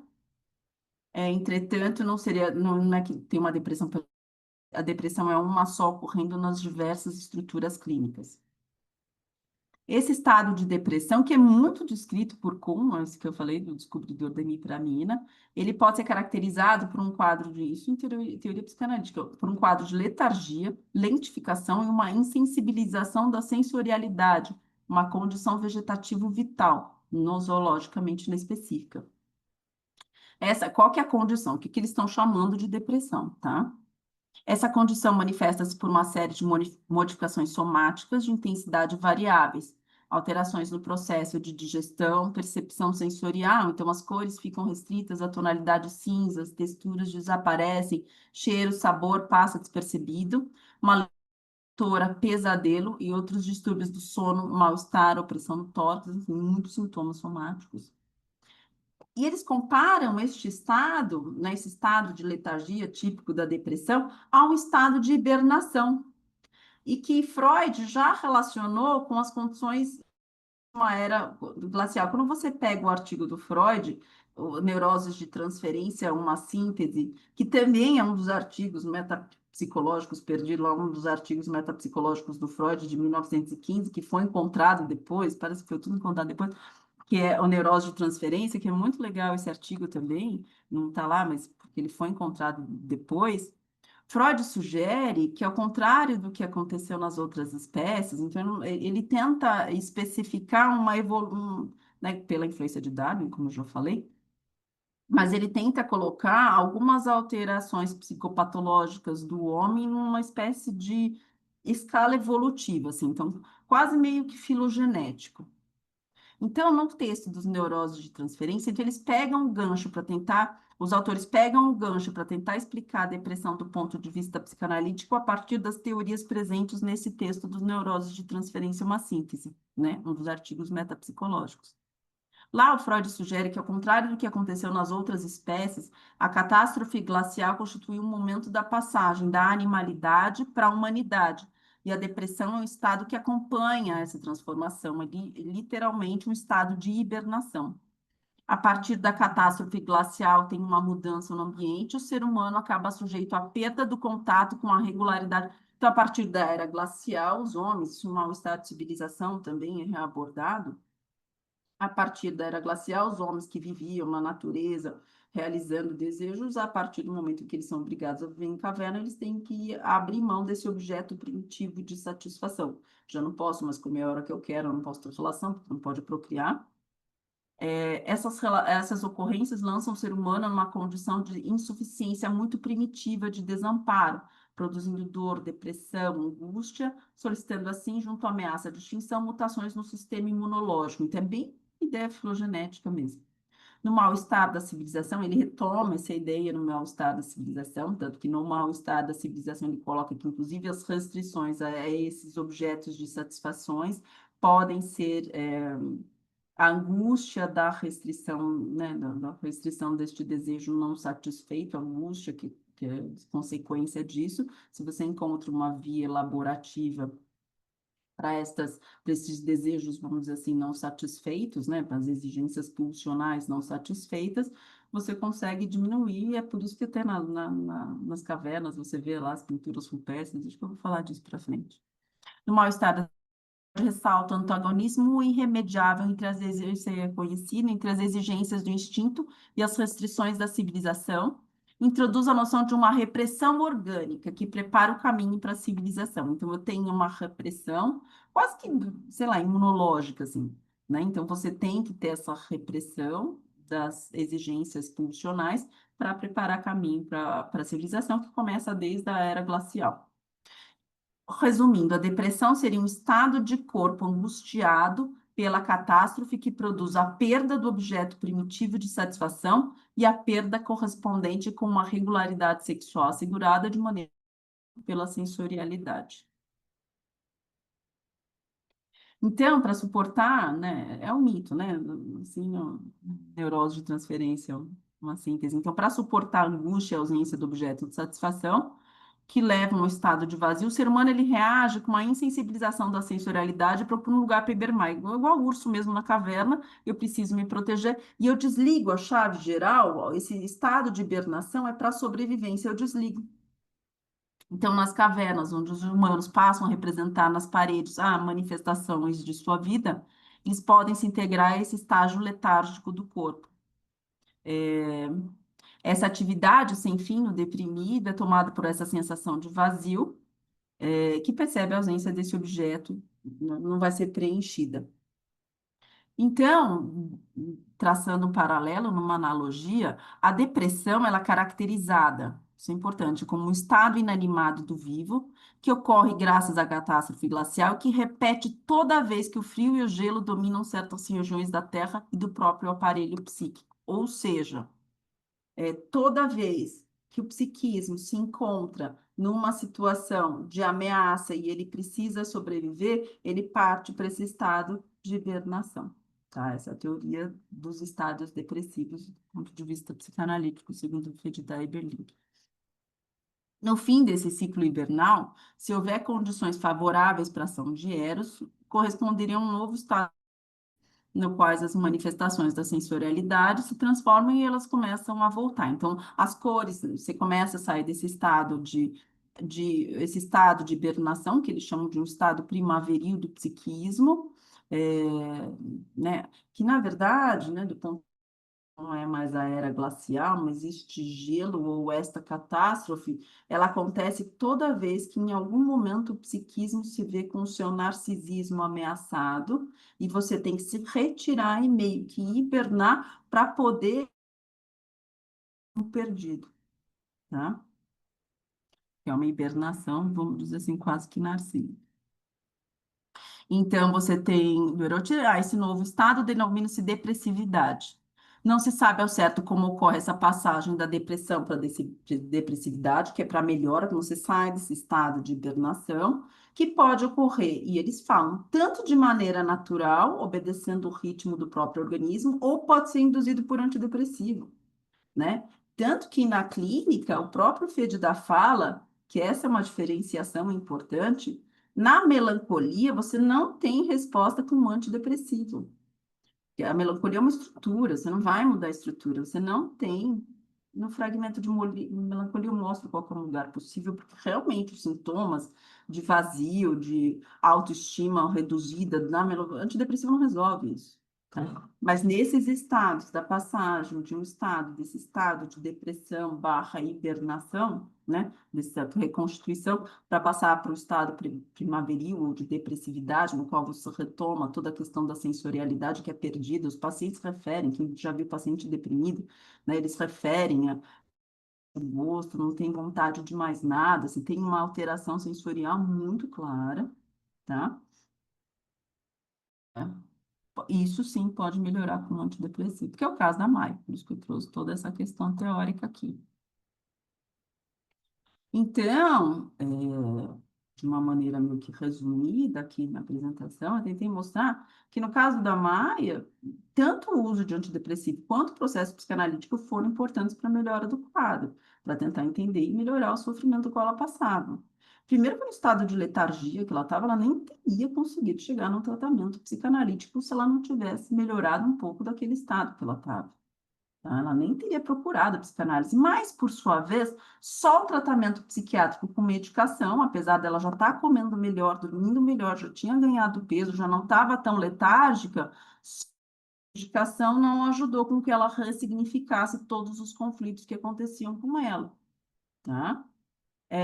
Então, que é o que eu falei, o uso prévio de medicações, além de ajudá-la a sair do quadro de letargia no qual se encontrava, ainda mais porque ela era uma assídua leitora, enfim, ela via muito revista científica, né, como profissional de saúde, ela só procurou análise porque ela desesperada, apesar de já ter melhorado, já estava com todos os antidepressivos possíveis em dose máxima, vou fazer análise. Então, o uso prévio de medicações, além de ajudá-la a sair do quadro de letargia no qual se encontrava, também foi importante para que ela percebesse de que não seria suficientemente capaz de significar a angústia, porque ela ainda estava angustiada, o que a motivou a procurar o acompanhamento psicanalítico, o medo de hospital que eu contei para vocês. Essa hipótese pode ser ancorada pela própria teoria de Freud acerca dos estados de paralisia encontrada nos seres humanos frente às restrições impostas, eu acabei de falar, das condições ambientais, que por intermédio de modificações biológicas e filogenéticas permitiram à nossa espécie uma restauração posterior do narcisismo perdido, tal do estado de hibernação. Desse modo, uma substância exógena que provocasse alterações químicas no organismo do indivíduo deprimido poderia interferir na manutenção desse estado. No entanto, então, contraponto, só a modificação biológica, como a gente sabe, também não foi suficiente para abarcar todo o sofrimento que era vivido por ela e nem explicavam de maneira satisfatória. Eu mostrei um sonho, em um sonho a gente viu do que se tratava o conflito dela. É claro, né, tem toda a análise para chegar nisso, foi 1 ano e meio de análise para ela ter esse sonho e trazer para mim, já tinha transferência, enfim. Que ainda era vivido pela Maia, nem explicavam de maneira satisfatória a origem da angústia. Análise, nesse caso, que conseguiu ajudar a paciente a elaborar vários conflitos que a afligiam.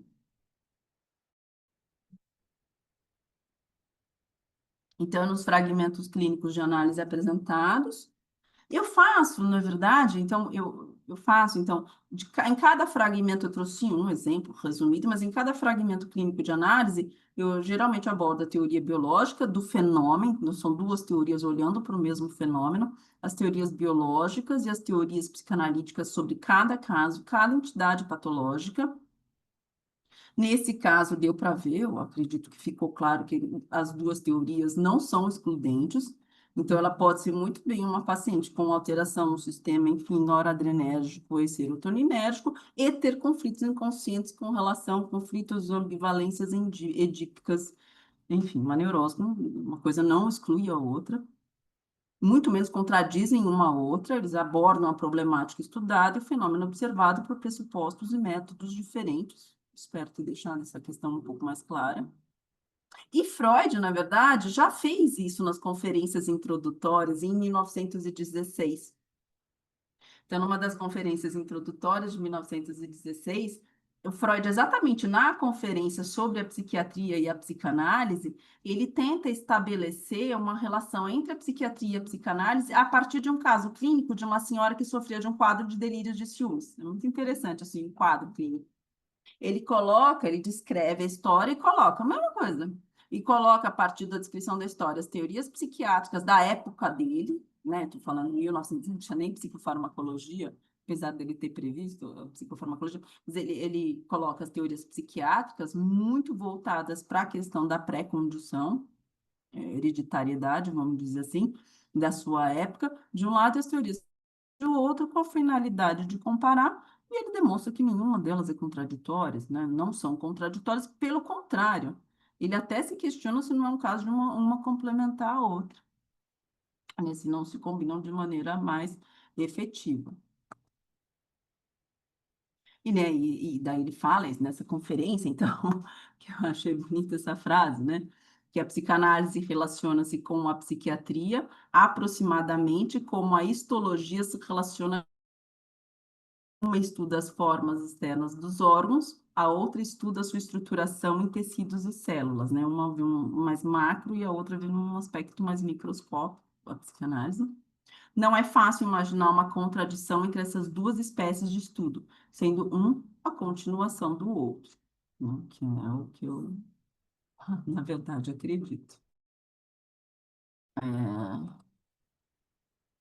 pronto, deu uma resumida. Pronto. Obrigada. Ah, eu deixei aqui, se alguém quiser, o meu e-mail, né? Depois eu passo se alguém quiser, né? Fala aí, pessoal, se alguém tiver dúvida, alguma coisa. Aqui. Pronto. Nós abrimos então para as perguntas agora, Débora? Débora? Oi, tá ouvindo? Oi, a gente abre para as perguntas agora? Pode abrir, tem tempo, deixa eu ver. Não falei, né? Temos. Ah, vamos, vamos, Temos, vamos. temos 20 minutinhos então, pessoal. Eu vou liberando aqui o microfone por ordem que aparece das mãos levantadas. Vou liberar primeiro para o Dante. Veja se foi, Dante. Oi, acho que foi, né? Foi sim. Legal. Débora, obrigado aí pela palestra. Eu acho que faz todo sentido essa complementaridade na clínica mesmo, né? É nítido como alguns casos eles podem evoluir, inclusive psicanaliticamente falando, né?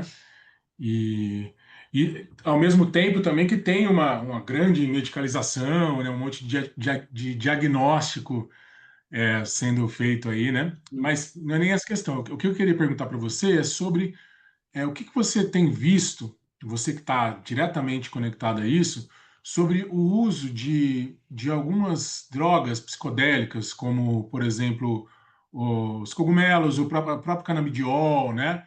O LSD, aonde isso está chegando para a gente aí, você que está diretamente no hospital? Tem alguns estudos sendo feitos? Como você vê isso? Ah, Dante. Oi, Dante, tudo bem? Obrigada. Não, essa pergunta é super importante, exatamente para esse tema que eu estudo, que aborda esses diferentes níveis no mesmo fenômeno. Tem muito, muito, muito, muito estudo com, principalmente alucinógenos. Inclusive, no meu trabalho, para exemplificar como são feitos os estudos clínicos hoje, eu coloco né? Interessante. Eu coloco exatamente um estudo que saiu no New England Journal, eu acho que é de 1919, 2019, agora recente, um estudo grande que saiu no New England Journal, que é o carro-chefe desses estudos com alucinógeno, que é um estudo que compara a psilocibina versus esse talopram. A psilocibina, para quem não sabe, é do cogumelo, né? Um alucinógeno extraído do cogumelo. E demonstra, é um estudo até muito bem feito, foi feito é um ensaio clínico muito bem feito, que demonstra os efeitos antidepressivos da psilocibina. Então, ainda é teste clínico. Hoje em dia, ainda bem, não é mais como na época da cloropromazina, que tinha uma substância que saía dando para todo mundo no hospital. Hoje em dia, os ensaios clínicos demoram aí 10 anos, porque tem toda uma questão ética, obviamente, envolvida. Mas parece nesse estudo da psilocibina, comparado com o escitalopram, que é o Lexapro, Recontele, enfim, né, que já é um antidepressivo, enfim, um inibidor seletivo da recaptação de serotonina bem renovado, parece que os resultados em termos do tratamento da depressão são da psilocibina nas doses lá que eles fazem. É um ensaio clínico randomizado duplo cego, geralmente como a gente faz ensaio clínico hoje em dia, tá? Eu só coloquei da clorpromazina a título de curiosidade mesmo, mas tem bastante, parece que sim. Tem mais um monte de estudo, não sei se vocês viram, saiu até na Folha no ano retrasado, tem um estudo grande com a dimetiltriptamina, que é um derivado do Daime, aqui no Rio Grande do Norte, lá, o Siddhartha Ribeiro, também para tratamento de depressão. Tem vários, vários, vários estudos tentando fazer desses alucinógenos. Então, eu dei o exemplo da dimetiltriptamina, que é um derivado do daime, tem com a psilocibina, que é do cogumelo, mas tem também com a mescalina. E tem vários estudos tentando associar o uso de alucinógenos com a psicoterapia, né? Porque o que eu vejo na prática clínica é que esses alucinógenos, eles têm uma interferência em neuroplasticidade absurda, assim, né? Você pega aqueles pacientes que tomaram ácido a vida inteira, a linguagem fica alterada, fica tudo alterado, assim, de uma com certeza tem nada ainda definitivo, tá? E não é autorizado para uso. Os próprios canabinoides, eu estava discutindo isso num grupo outro dia com um colega que, inclusive, da Associação Brasileira de Psiquiatria, não tem nenhuma comprovação científica, tá? Canabinoide não tem comprovação científica Hoje em dia é utilizado para epilepsia refratária e para, isso é liberado, para isso que tem ensaio clínico randomizado e não é mais como era com a clorpromazina, tá? Então, não tem evidência científica em outros transtornos mentais. Acho que epilepsia refratária e na psiquiatria é usada para algumas alterações comportamentais, então, autismo grave, liberado mesmo só. O resto é tudo off-label, tá? Mas não tem comprovação. Mas tem bastante estudo saindo, tá? Quem sabe, né? Quem sabe, mais para frente. Pessoal, nós temos mais 15 minutinhos e tô vendo que temos 4 pessoas aqui na fila. O que que você acha da gente fazer um bloco, Débora, para pegar essas perguntas, fazer um arremate final e aí Pode, deixa ele pode, falar? Pode pode. ser? É melhor, tanto faz. Sim, sim, sim. Tá bem. Vamos começar então por você, Eli. Ok, boa noite. Obrigado, Débora. Vou tentar ser rápido aqui. E é bem objetiva a minha pergunta, né? O que eu tenho reparado, e aí, ignorância minha na área de psiquiatria, né?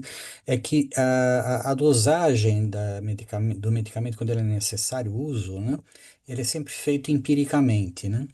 Então, o ajuste é sempre de acordo com a É clínico. resposta, Uhum, isso leva um uhum. tempo, etc, etc. Inclusive mudanças, né? Quando muda de medicação também, existe um período de estabilização, etc, né?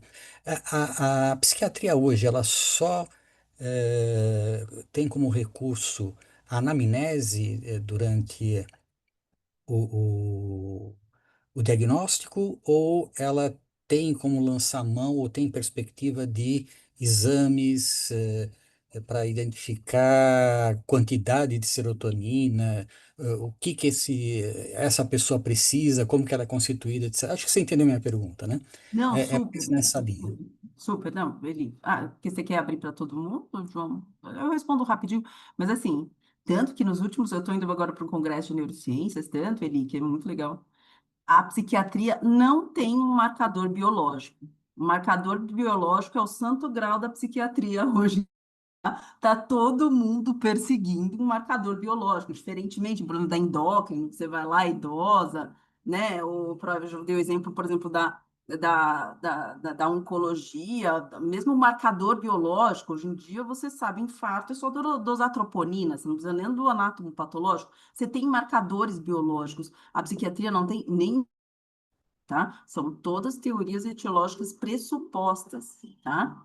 Tanto que a maioria dos estudos hoje em psiquiatria se voltam muito para a questão da biologia molecular, a genética, tá? Porque se você encontrar por aí, talvez você consiga um marcador biológico, mas esse é o santo grau da psiquiatria, sem dúvida nenhuma, tá?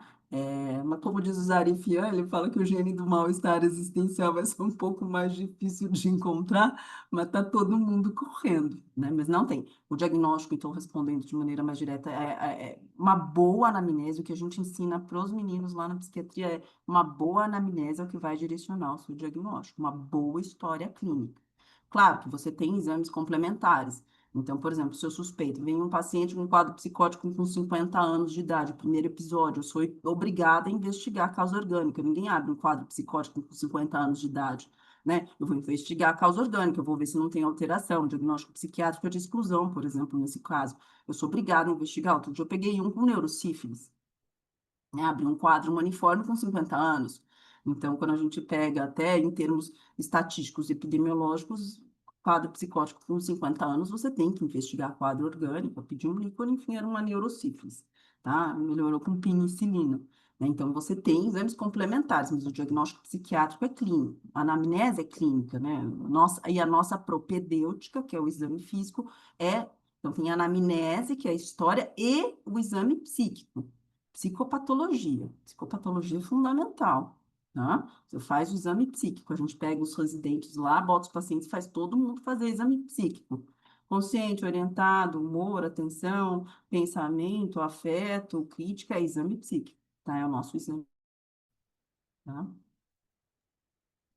Débora, vou liberar aqui o microfone da Jaqueline, mas só para dizer que no chat algumas pessoas pediram se for possível disponibilizar seu contato, os e-mails da Claro, pode. Eu Isabela. ponho. Você quer que eu ponha já?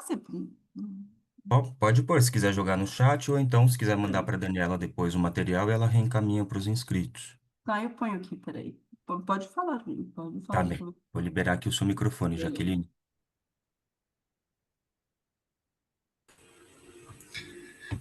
Bom, boa noite. Obrigada, primeiramente, Débora, pela palestra, muito enriquecedora para nós da área. Eu vou tentar ser breve. A senhora falou um pouquinho sobre a trajetória da neurociência e da psicanálise, né? E como que elas inicialmente estavam próximas, né, no mesmo trajeto, e em determinado momento, e acredito talvez pela falta de descoberta sobre a consciência, né, pela essa poucas descobertas sobre, elas tomaram caminhos diferentes. E aí eu te pergunto, conforme os seus estudos e seu ponto de vista, você acredita que em algum determinado momento, ainda mais com os avanços da neurociência, da neurobiologia, possa haver, né, uma concordância dessas duas áreas, possa haver talvez uma consideração das neurociências, né, sobre o inconsciente psíquico, por exemplo, ou algo do tipo? Então, né? Não sei se essa é uma questão solucionável. Inclusive, esse é o grande encrenca agora. Então, qual o estatuto material da consciência? Esse é o grande encrenca das IAs, né? É uma inteligência artificial. Você pega Lacan, ele pega um outro tipo de materialismo, diferente do materialismo do Freud. O Freud pega o materialismo da physis, o Lacan parte de materialismo da cibernética, né? Lógico formal da linguagem. Mas, mesmo, por exemplo, você pega atualmente, tem muita pesquisa a IA, qual que é o grande problema da IA? Você consegue fazer uma máquina, uma matéria, você consegue com cálculo, memória, semântica, você consegue fazer com tudo, mas você não consegue fazer uma máquina com consciência, tá? Estou falando de agora, mas isso já é discutido, o Searle discutiu isso desde a década de 70. Você não consegue fazer, porque como é que você passa, como é que elementos eletroquímicos se expressam pela consciência? E muito legal, se você se interessa pelo tema, essa é a biologia da consciência do Edelman, né? Ele é um neurocientista, ele é Nobel, inclusive, né, de medicina. É muito interessante. Ele tenta montar um estatuto biológico para a consciência, tá? Mas a conclusão, ele inclusive dedica o livro dele para Freud e para Darwin, né? Que né, ele faz, tem uma teoria do darwinismo neuronal, enfim, né? Que você tem uma consciência primitiva, que seria a consciência, vamos dizer assim, sei lá, no caso dos outros mamíferos, um cachorro, eu tenho uma noção de fora, dentro, de fome, né? Mas uma consciência elaborada, que inclui linguagem, inclusive linguagem semântica, uma concepção mais completa do eu, a consciência elaborada. Ele tem a teoria dele, biológica, para esta consciência elaborada, mas ele mesmo, no final do livro, admite que ele não consegue uma teoria que englobe a questão do inconsciente, e vários autores, Canguilhem e Edelman, eles falam que é muito difícil você ajustar o procedimento objetivista das neurociências com a questão da subjetividade da psicanálise, né? Então, não sei se... né? Então, o próprio Freud desiste do projeto porque ele não consegue, né? Ele só consegue descobrir, ele só consegue elaborar uma teoria para a consciência em 1923, o último facho de luz nas trevas da psicologia profunda, né? A faculdade está consciência. Ele só consegue elaborar uma teoria da consciência quando ele abre mão do modelo fisiológico e lá no ego e o id, por fim, ele faz o modelo da consciência, tá? Mas até hoje o estatuto material é difícil e essa questão tem surgido a toda com as IAs, sem dúvida nenhuma. Uma máquina pode ter consciência, né? Desde a IA lá do Spielberg até, né, o que a gente viu, uma máquina não tem, né? Uma concepção do eu, né? Do que eu sou. Ela não tem. Eu não sei se tem solução muito, não. Estão tentando. Bom, Legal, pessoal, Jaqueline. estamos nos minutinhos finais. Vamos ter então as Hum. duas últimas colocações aí, da Vanessa e do Laércio. Primeiro, Vanessa. Oi, Débora. Você falou do santo graal da psiquiatria. Queria te fazer uma provocação, porque tem um livro recente de uma colega é, psiquiátrica que faz justamente essa provocação, que talvez não dê para explicar todos os transtornos mentais só pela biologia, né? Exatamente. É, só sobre pela fisiologia. Então, queria te ouvir um pouco a respeito disso. Como é que você enxerga isso, também tendo formação em psicanálise, né? Como é que você vê esse, não Sim, sei. sim. Então, na verdade, Vanessa, assim, na maioria dos últimos congressos, inclusive para a psiquiatria, isso é muito claro, né? Mesmo o pessoal mais dos biológicos, assim, o tratamento combinado tem sido, em termos de eficácia, mais psicoterapia, seja ela qual for, psicoterapia e psicofarmacologia, né? Esse tratamento combinado a longo prazo é o que tem o maior índice de eficácia, isso em todos os estudos. Dentro da psiquiatria, isso é muito claro. Eu acredito que para a maior parte, pelo menos os meus colegas psicanalistas, né, então, né, que existe que esta colaboração mútua é possível e necessária.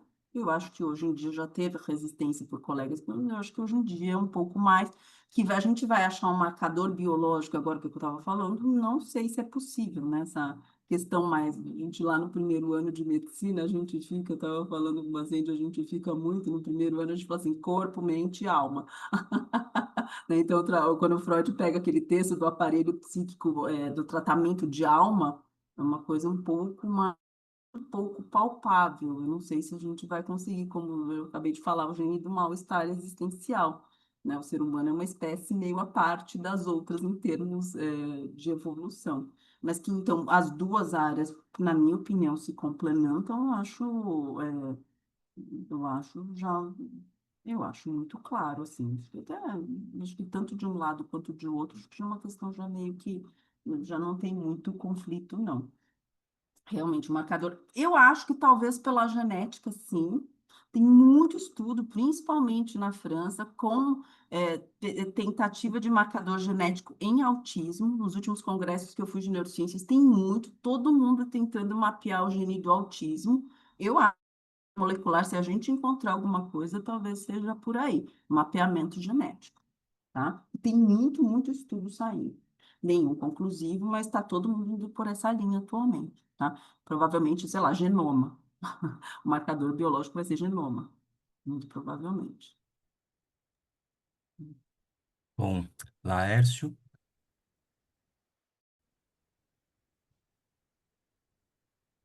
Opa, tudo bem? Estão me Olá, ouvindo? estou ouvindo estamos. bem, Laércio. Tá. Não, minha pergunta vai um pouquinho no caminho da Vanessa, mas era muito mais para entender. Obviamente, você já falou que na relação moderna entre as nossas disciplinas aí, né, que já está aceito, né, que uma coisa complementa a outra, né? Mas se ainda existe muita gente que acha que ainda você vai encontrar aí, vamos dizer, falar assim no mercado, muito psicanalista que vai falar, não, não precisa fazer psicoterapia, não, deixa aqui que eu resolvo.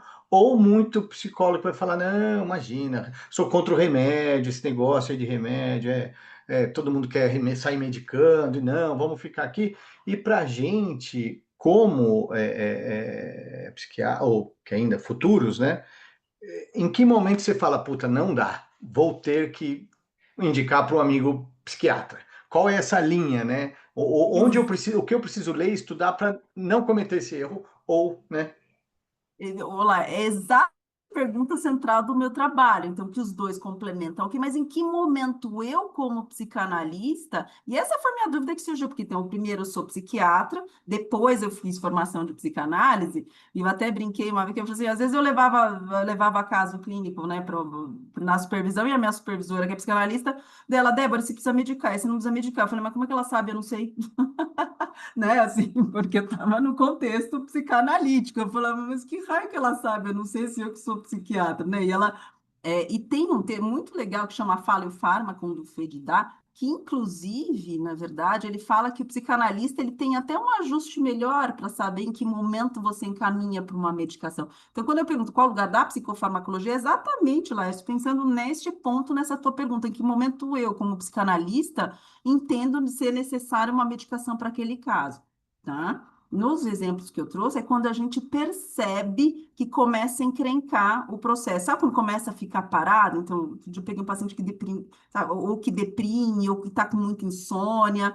Então, porque a medicação vai nos sintomas. Se você percebe, concluindo, que tem um sintoma muito proeminente, que está atrapalhando o andar da análise, talvez seja assim a hora, que vai muito do tato do psicanalista, né? É, Tem, esse artigo é muito legal, que é a fala e o fármaco, e eu falo disso também no que eu escrevo, tá? Então, a fala do fármaco é na revista latino-americana de psicopatologia fundamental. E mais um que é desse, inclusive, que é um dos clássicos, Laércio, que chama Psicofarmacologia e Análise Existencial.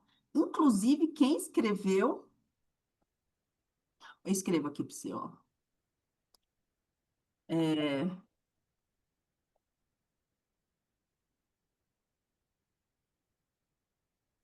a fala e fármaco do, do FED,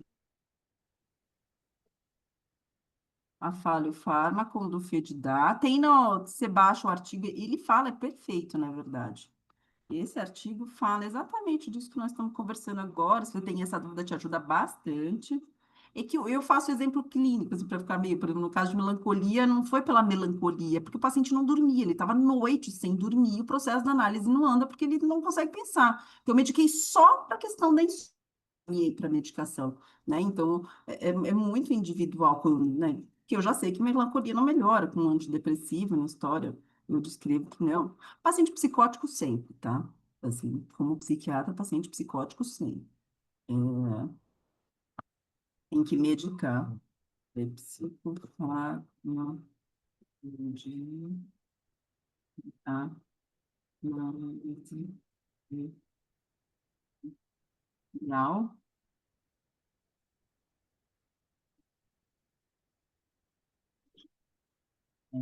Isso é fantástico, né? Análise existencial.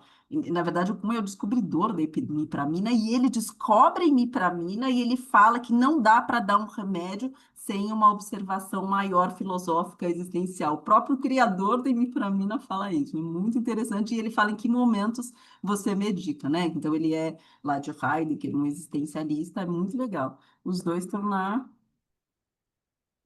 Está...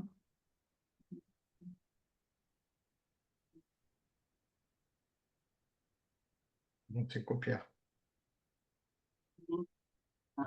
Qualquer coisa, eu deixei meu e-mail, se precisar, você me dá um toque. Ótimo, ótimo. Qualquer coisa eu peço também que eu não consigo copiar e colar aqui.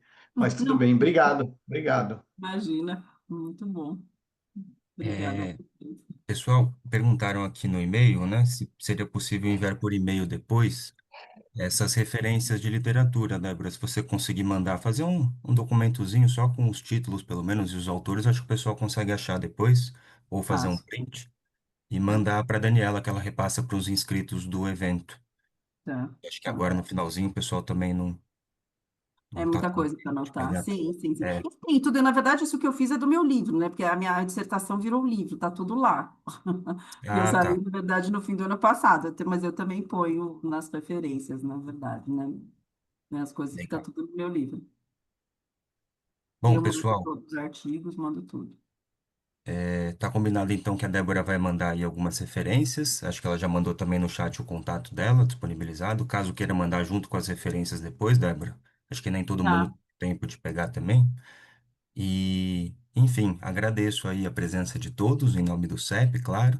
Espero estarmos juntos aí em próximas ocasiões discutindo temas tão interessantes quanto esses, né, de interfaces entre duas áreas bem importantes da saúde. E agradeço pela sua fala, Débora, e disponibilidade hoje para estar compartilhando com a gente esses conhecimentos de hoje. Muito obrigado, Obrigada. gente. Eu vou liberar Eu os que agradeço, microfones. gente, a participação. Obrigada mesmo. Obrigadão, gente. Eu vou liberar os microfones para vocês se despedirem, caso queiram, tá Ah, bem? obrigada, João, obrigada. Vou ver se eu consigo fazer essa façanha. Ou então peço para o Garcia. Acho que já liberou. Obrigado, viu, Débora? Já liberou. Obrigado, Obrigado. Débora. Muito obrigado. Tchau, Débora, tchau. Boa parabéns. noite. Na Mais. segunda Muito parte. obrigada. Tchau. Tchau. Obrigado, Obrigada. Tchau, pessoal. Tchau, tchau. João. Obrigado. Obrigada. Obrigado. Por uma Obrigadão, segunda pessoal. aula.